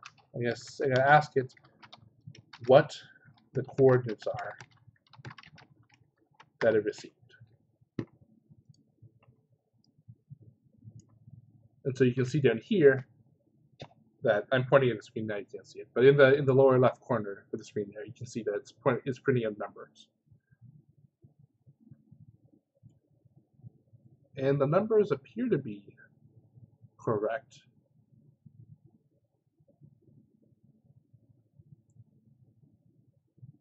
I think.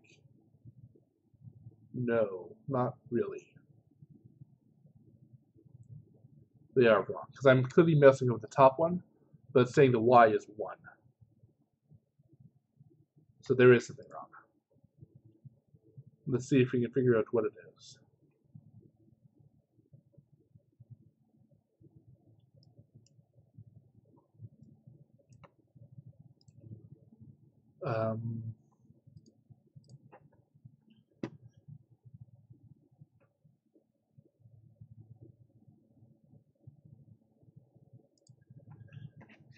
Let's see if I can simplify this.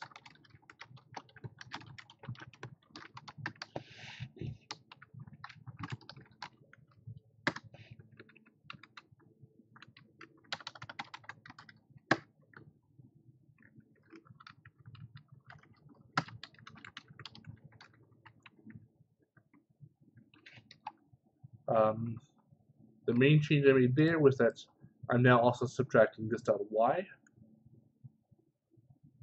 and I might need to also subtract this minus 1 as well.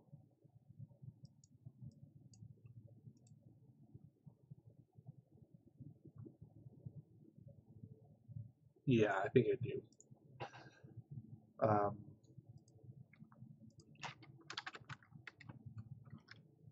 Let's try that out.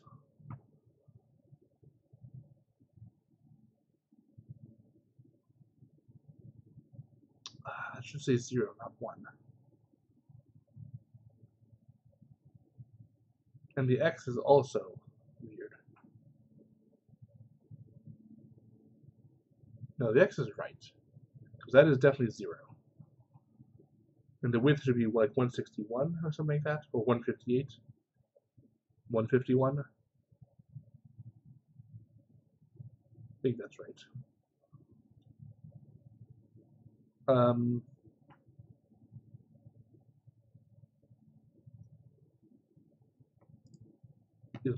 This math might just be wrong.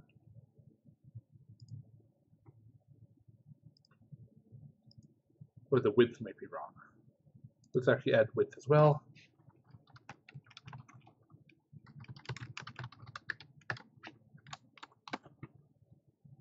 $144.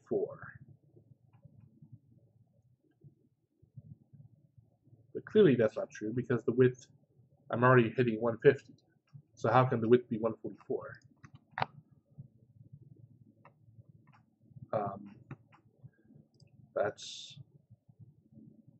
So this stud width minus the scroll bar minus the borders. That seems right. Width minus 10. Oh, wait, sorry. I'm sorry. Yeah, this is wrong. That should be 10. Because 8. I was thinking the scroll bar is 16 minus the border, which is 18. But it's actually minus. The scroll bar is only 8 pixels wide. So it's 8 minus the border to make 10. So that works now. Maybe this is fine. Yeah, I think that's fine. I think that's good enough for this purpose. So now it'll show you the info when you mouse over it and no more. The only other thing is that I need to add a little bit more margin on the name because this looks a little close.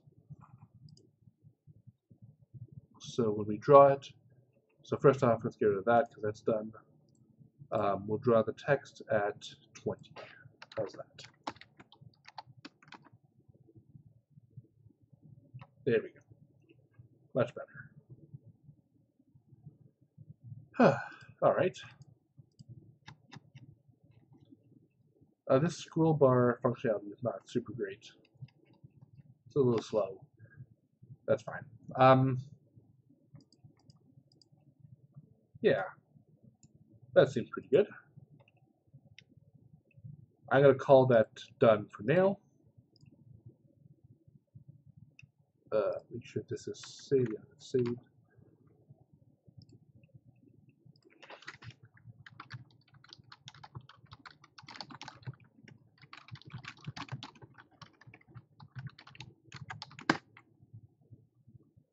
The last thing is that I actually need to make this button work again. So I pick a quest and I hit start, but right now that doesn't do anything. So let's see if we can make that work, and then that'll be it for today or for this stream. I might stream later as well, but I need to get some food because it's just before lunchtime for me.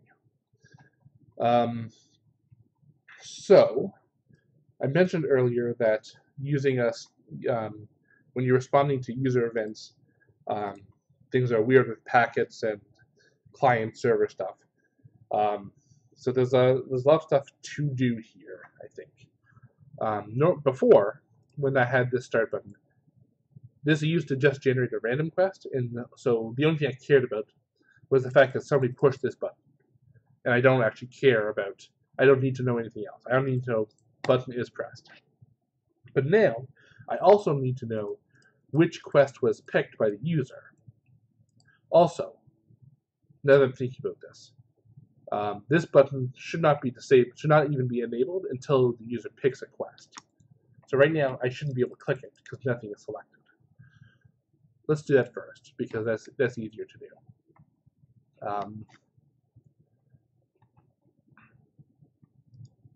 Here, I'm gonna. Oops, what just happened? I don't know. No, not here. Where's update?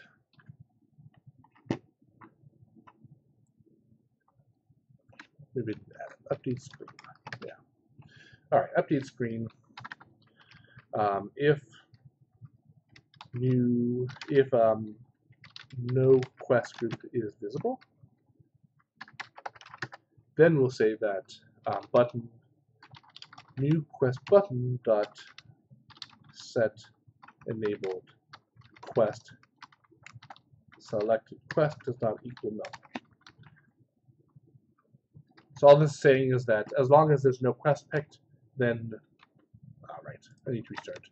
As long as there's no quest selected, then you need to not be enabled. Now here's a question I don't know the answer to yet. Did I make this enabled stuff work? Because this is the first time I'm actually using the enable property. I forget whether I implemented it in the button. There's a good chance that I did not, which I guess we'll see in a moment.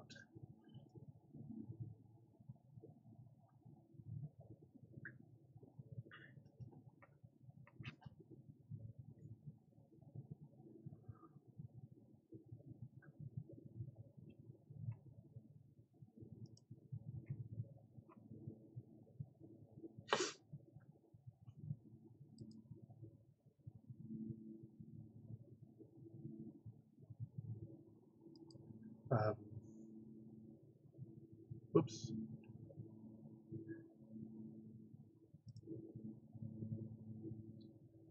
Sorry, I closed my stream dashboard by accident.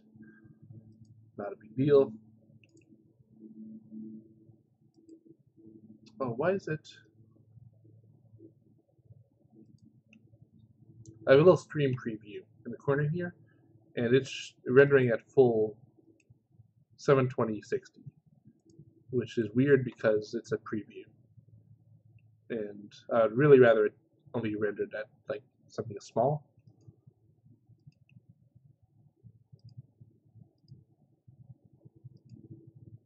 Yeah. I don't need to clog out my entire bandwidth just with a preview window. All right. So what was, oh yeah, button enabled. So let's see if this actually works.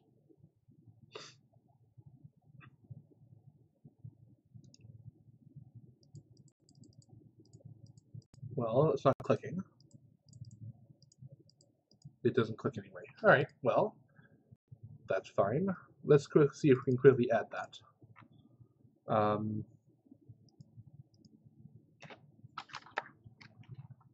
If not this type enabled, return.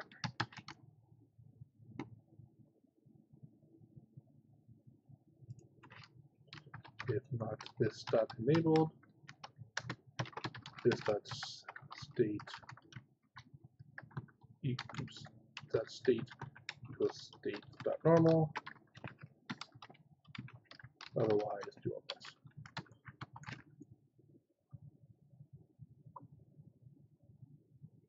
Actually, no. If not this dot enabled, return.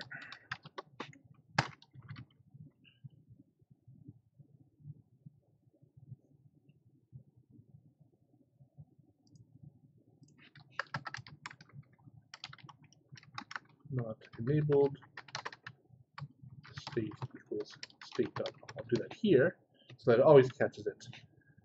I will also say that the color. Do I have a color normally? It's just hard coded to white. Color for color equals color.white. If not enabled, color equals color.gray. We'll make that light gray. 4.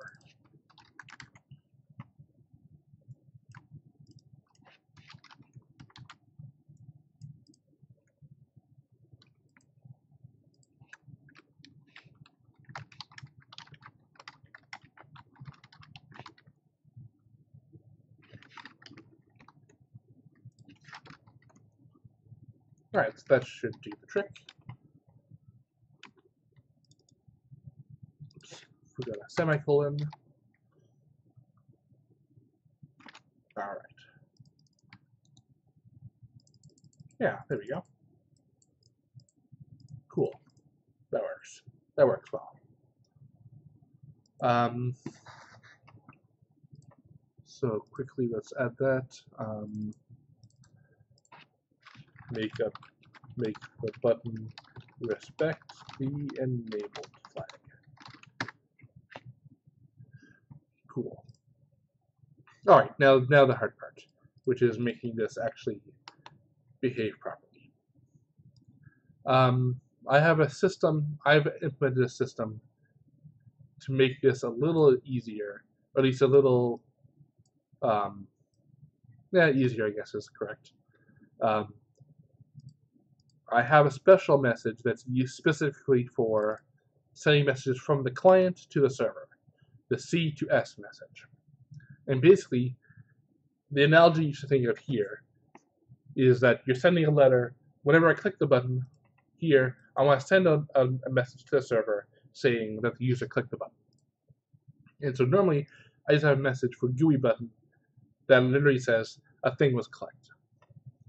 I'm going to add a new option here. We're going to say that you can attach, I'm going to add the ability to add extra data to that button, to that message. And we're going to make it a string. We're going to call it extra data. And this is going to be specifically used, well, by default it's not going to be used. It's only going to be used in this specific case for this button, because I need to tell the server which quest was picked by the user.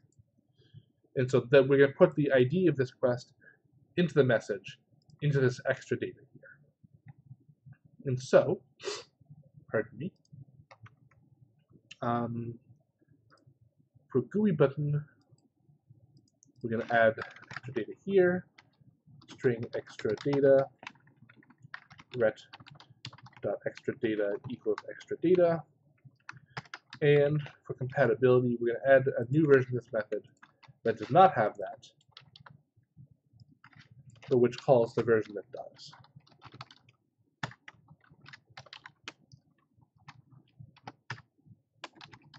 Like so. So now all the code that did not have that works fine, but now there's a version that does have it. I could, and probably at some point will add that extra data to these other kinds, but it's not important right now. Pardon me. Extra data equals read string buff. When you're implementing, this is called a packet, and if you know anything about networks, it's exactly what you think it is. If you don't know about networks, a packet is basically a type of message that the client and the server both know about, and so they can send them to each other. And basically, when you have a custom packet, that means that you have your own message that no one else knows about, and so you can do whatever you want with it. So in this case, I'm customizing how that packet works by saying that it always, it knows about these different elements and always writes the position and these things into it. And so it always knows that it can read them back out as well.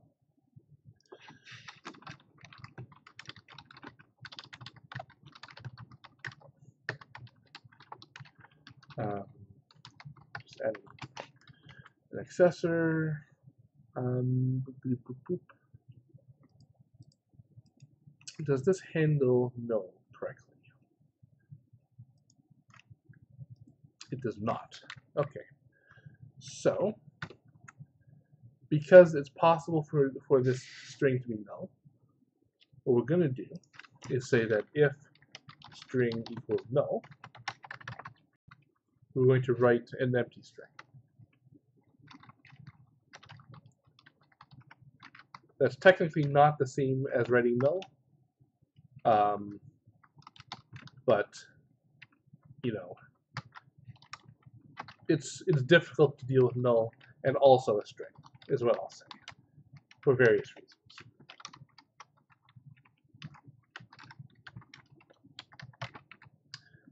What am I doing here? A string is null, and then the string equals empty string. We'll just do that. That way we know when we read the string back, we'll always get something.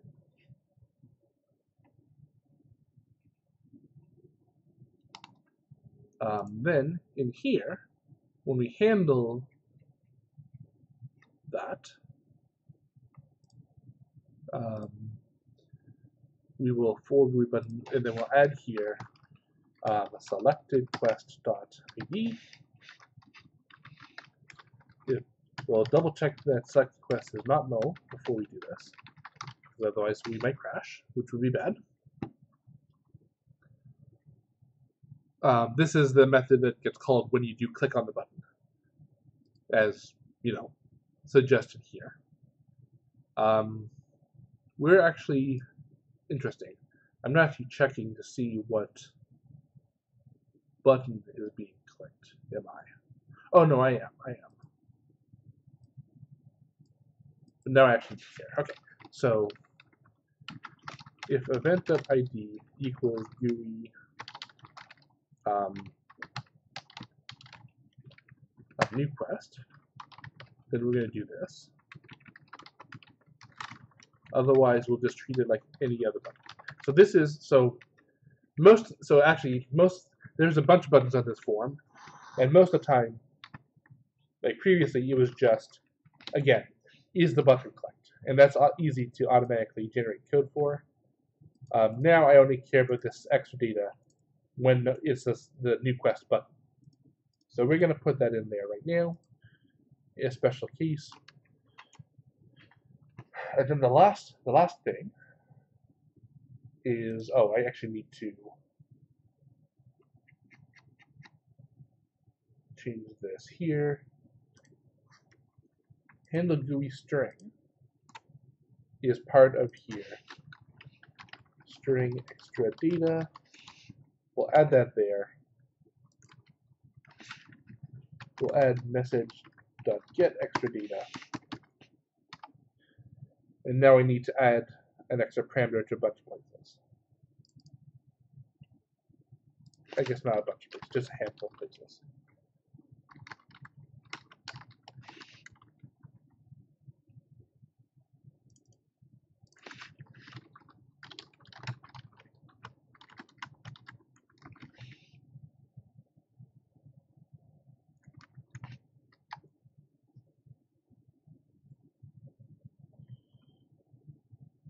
Okay, so say hotspot failed. That's fine because we're not actually done yet. Did I close the shipping depot? I did. So the last thing we need to do is actually use that extra data to do the right thing.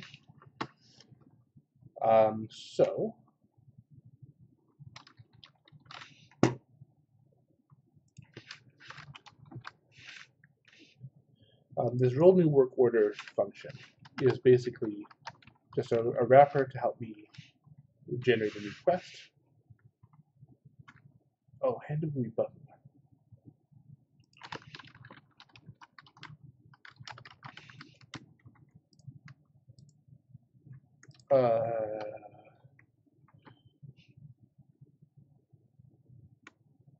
How does this work again? Send the message there. The handler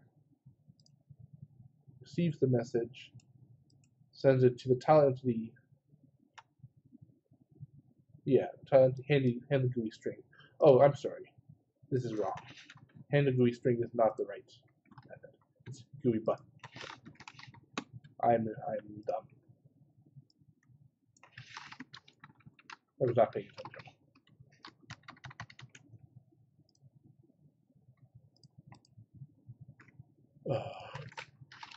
Extra data.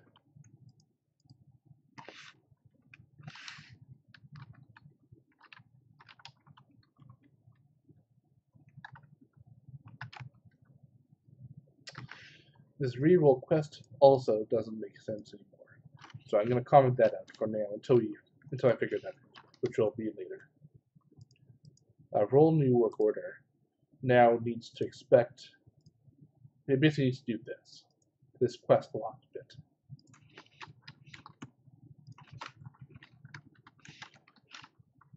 But with the ID instead.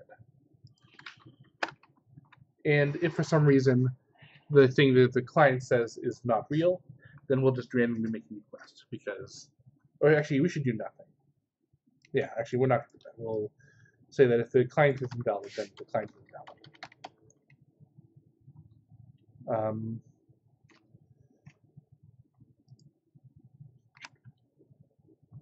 Let's see.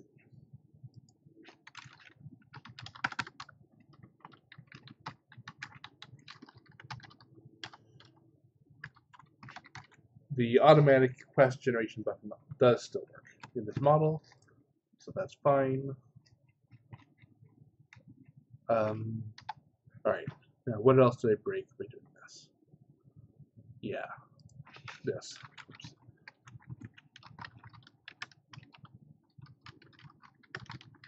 That. And get rid of that, which I added by an accident. And the GUI button, have that, get rid of that. We cool now? We cool. Alright. Close that out.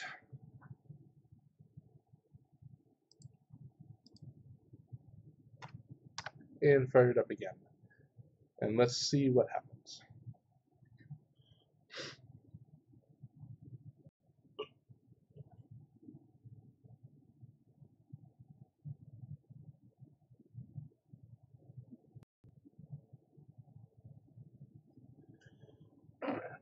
We're just about done here, I think. Got a lot done today, I think, which is great. There's still a lot of work to do on the mod itself. I'm right now focusing on the quest part of it, which is sort of the step 1 of the mod.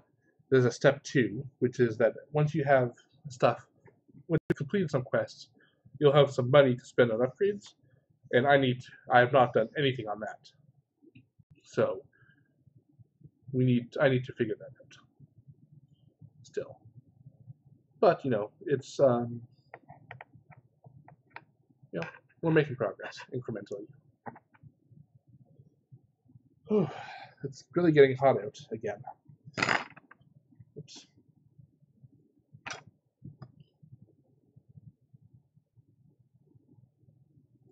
It is 26 degrees where I am, which, if you're in the States, that's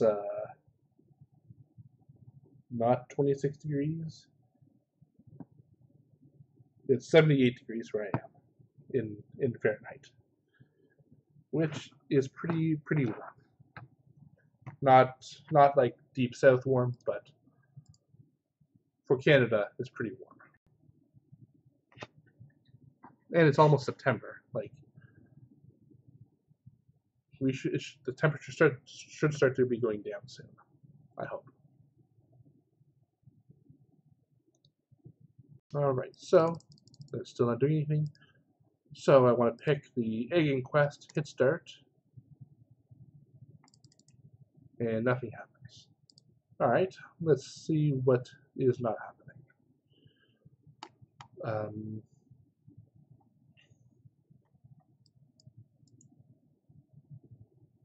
Let's make sure this is working.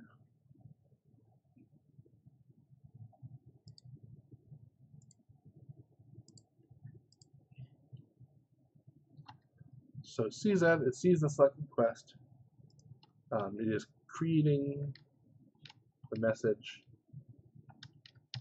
like that. Yep, that all looks correct. Let's see if we receive the message. So I'll put a breakpoint here. We receive the message.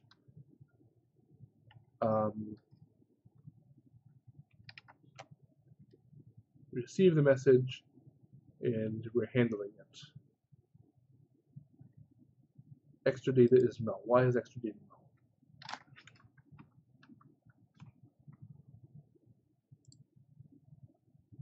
What's going on here?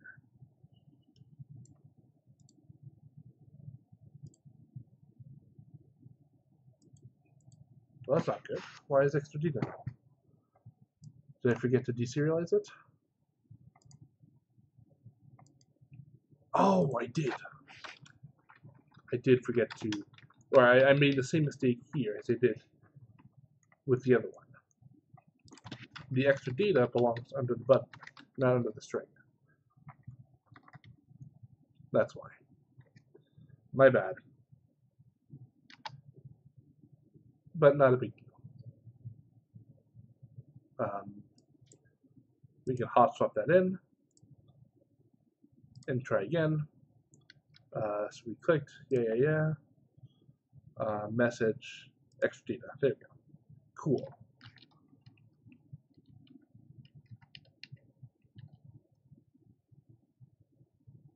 Yeah, okay. And now, if we look through this, then it should work. Yeah, that's working. Cool. Yeah, there we go. And now it's showing that.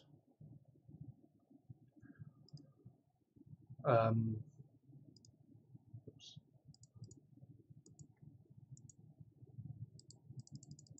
Yeah, and so since I commented out this button, so maybe this button actually should just be literally to discard it and start over from the menu then. Instead of literally re-rolling it, let's just make it so that it just throws out the work order.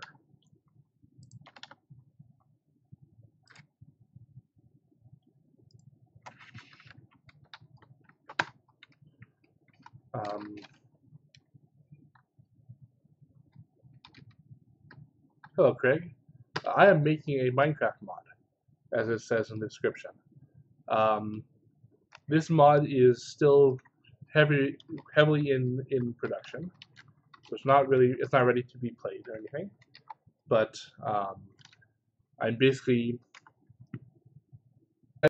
it's an end game Minecraft mod designed to create quests for you to do to produce items. It's like, hey, here it wants me to feed it 214 eggs, and when it's done, it's going to give me $212 for doing so. And then later I'll spend that money on upgrades that are hopefully difficult to get otherwise. That's the very short version. I give a more full description if you look up the archive of the last stream I did. Oh, and now I'm dead. Now my stream is dying. Am I a lot? Sorry, I don't know if you heard anything I just said because my internet just dipped for a moment. If you want to know what this mod is that I'm working on, you should check out the previous archive of my last stream where I explained it in much greater detail. Right now, I'm just sort of working on this UI and making it work proper. This is also not going to work. Get rid of that. Yeah, okay, the stream is back up again.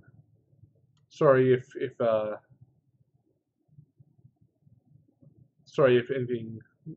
you missed anything. You didn't miss a whole lot while that was down. But yeah, now that button works again, which is good. So now I can just pick whatever quests I want. Cool. That's working very well. All right, well, either way, I think that's what I'm going to call it.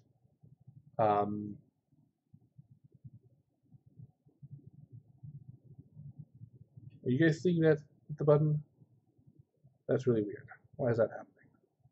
I'll figure that out later. Alright, I think I'm going to call it here. This UI is basically working the way it's supposed to, which is, I think, pretty great. I guess that I should still test. So this now doesn't really make any sense, does it? Let's test what happens when I fill a work order. Let's feed this thing some eggs.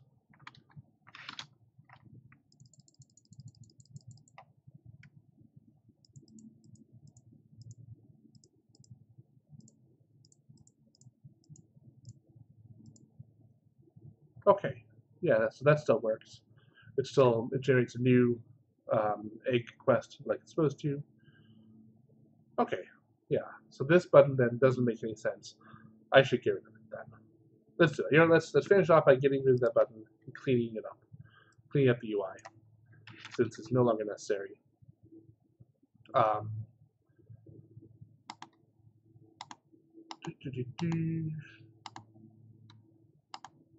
Don't need all this stuff. Okay. So that button is the lock quest button. So that is gone. Done. And that is gone. And that's gone. And that's gone. The translation key for the tooltip. Let's find that. And gone.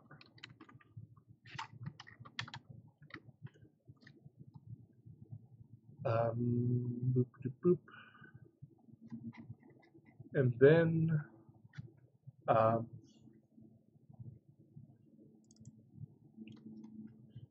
have a thing here, lock quest, that's gone. And there should be a few more places where that's referenced here. Lock quest, gone. Because the lock quest is gone, I don't need this quest locked variable. And that's going to change a few things. Don't need to save it. Or don't need to load it, don't need to save it. We don't need any of this, because that doesn't make sense anymore. Clean that up. Don't need a variable to tell me whether it's locked. Where else is missing? Here. So, yep, don't need to do that.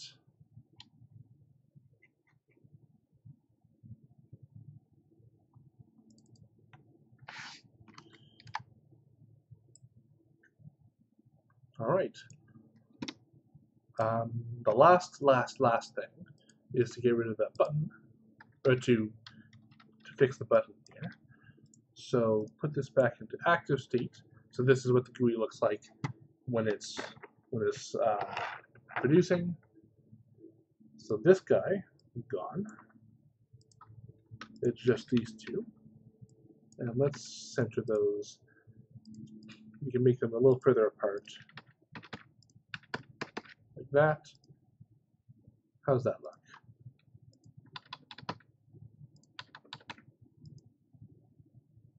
That probably looks all right. So let's quickly update the GUI one more time. The new quest button, no, not that, the reroll quest button now lives at 153.22, 153.22, and the other one is 153.46.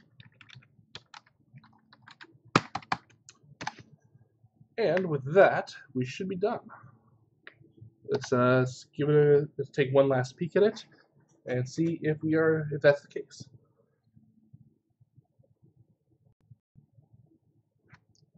I don't I should point out that this GUI is still not final, even though we spent all stream figuring it out and making it look decent. I don't know that it's great. The fact that there's still not a whole lot of room to show all the data we need, and so I'm wondering if maybe some of it should be moved to tooltips, or if I need to make the UI bigger. I'm not entirely sure. I guess as I add more stuff to the mod, that whether or not it's sufficient the way it is now should become apparent. But we'll have to see. For now, it's probably going to be fine. I'm also curious to know if we ever start translating into other languages, to see if things need to be moved out of the way or need to be resized. Actually, even just turning on, when you're not using English text, it uses different font. I don't even know what things look like with that other font. All right. That doesn't look too bad. I'm wondering, so, I think this does need some more work.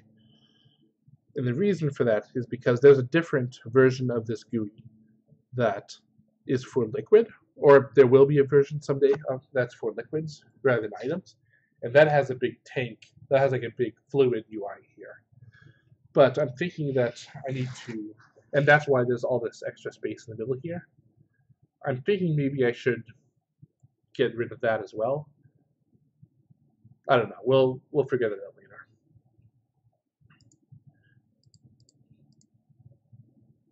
But yeah, things look like they're working the way I want them to.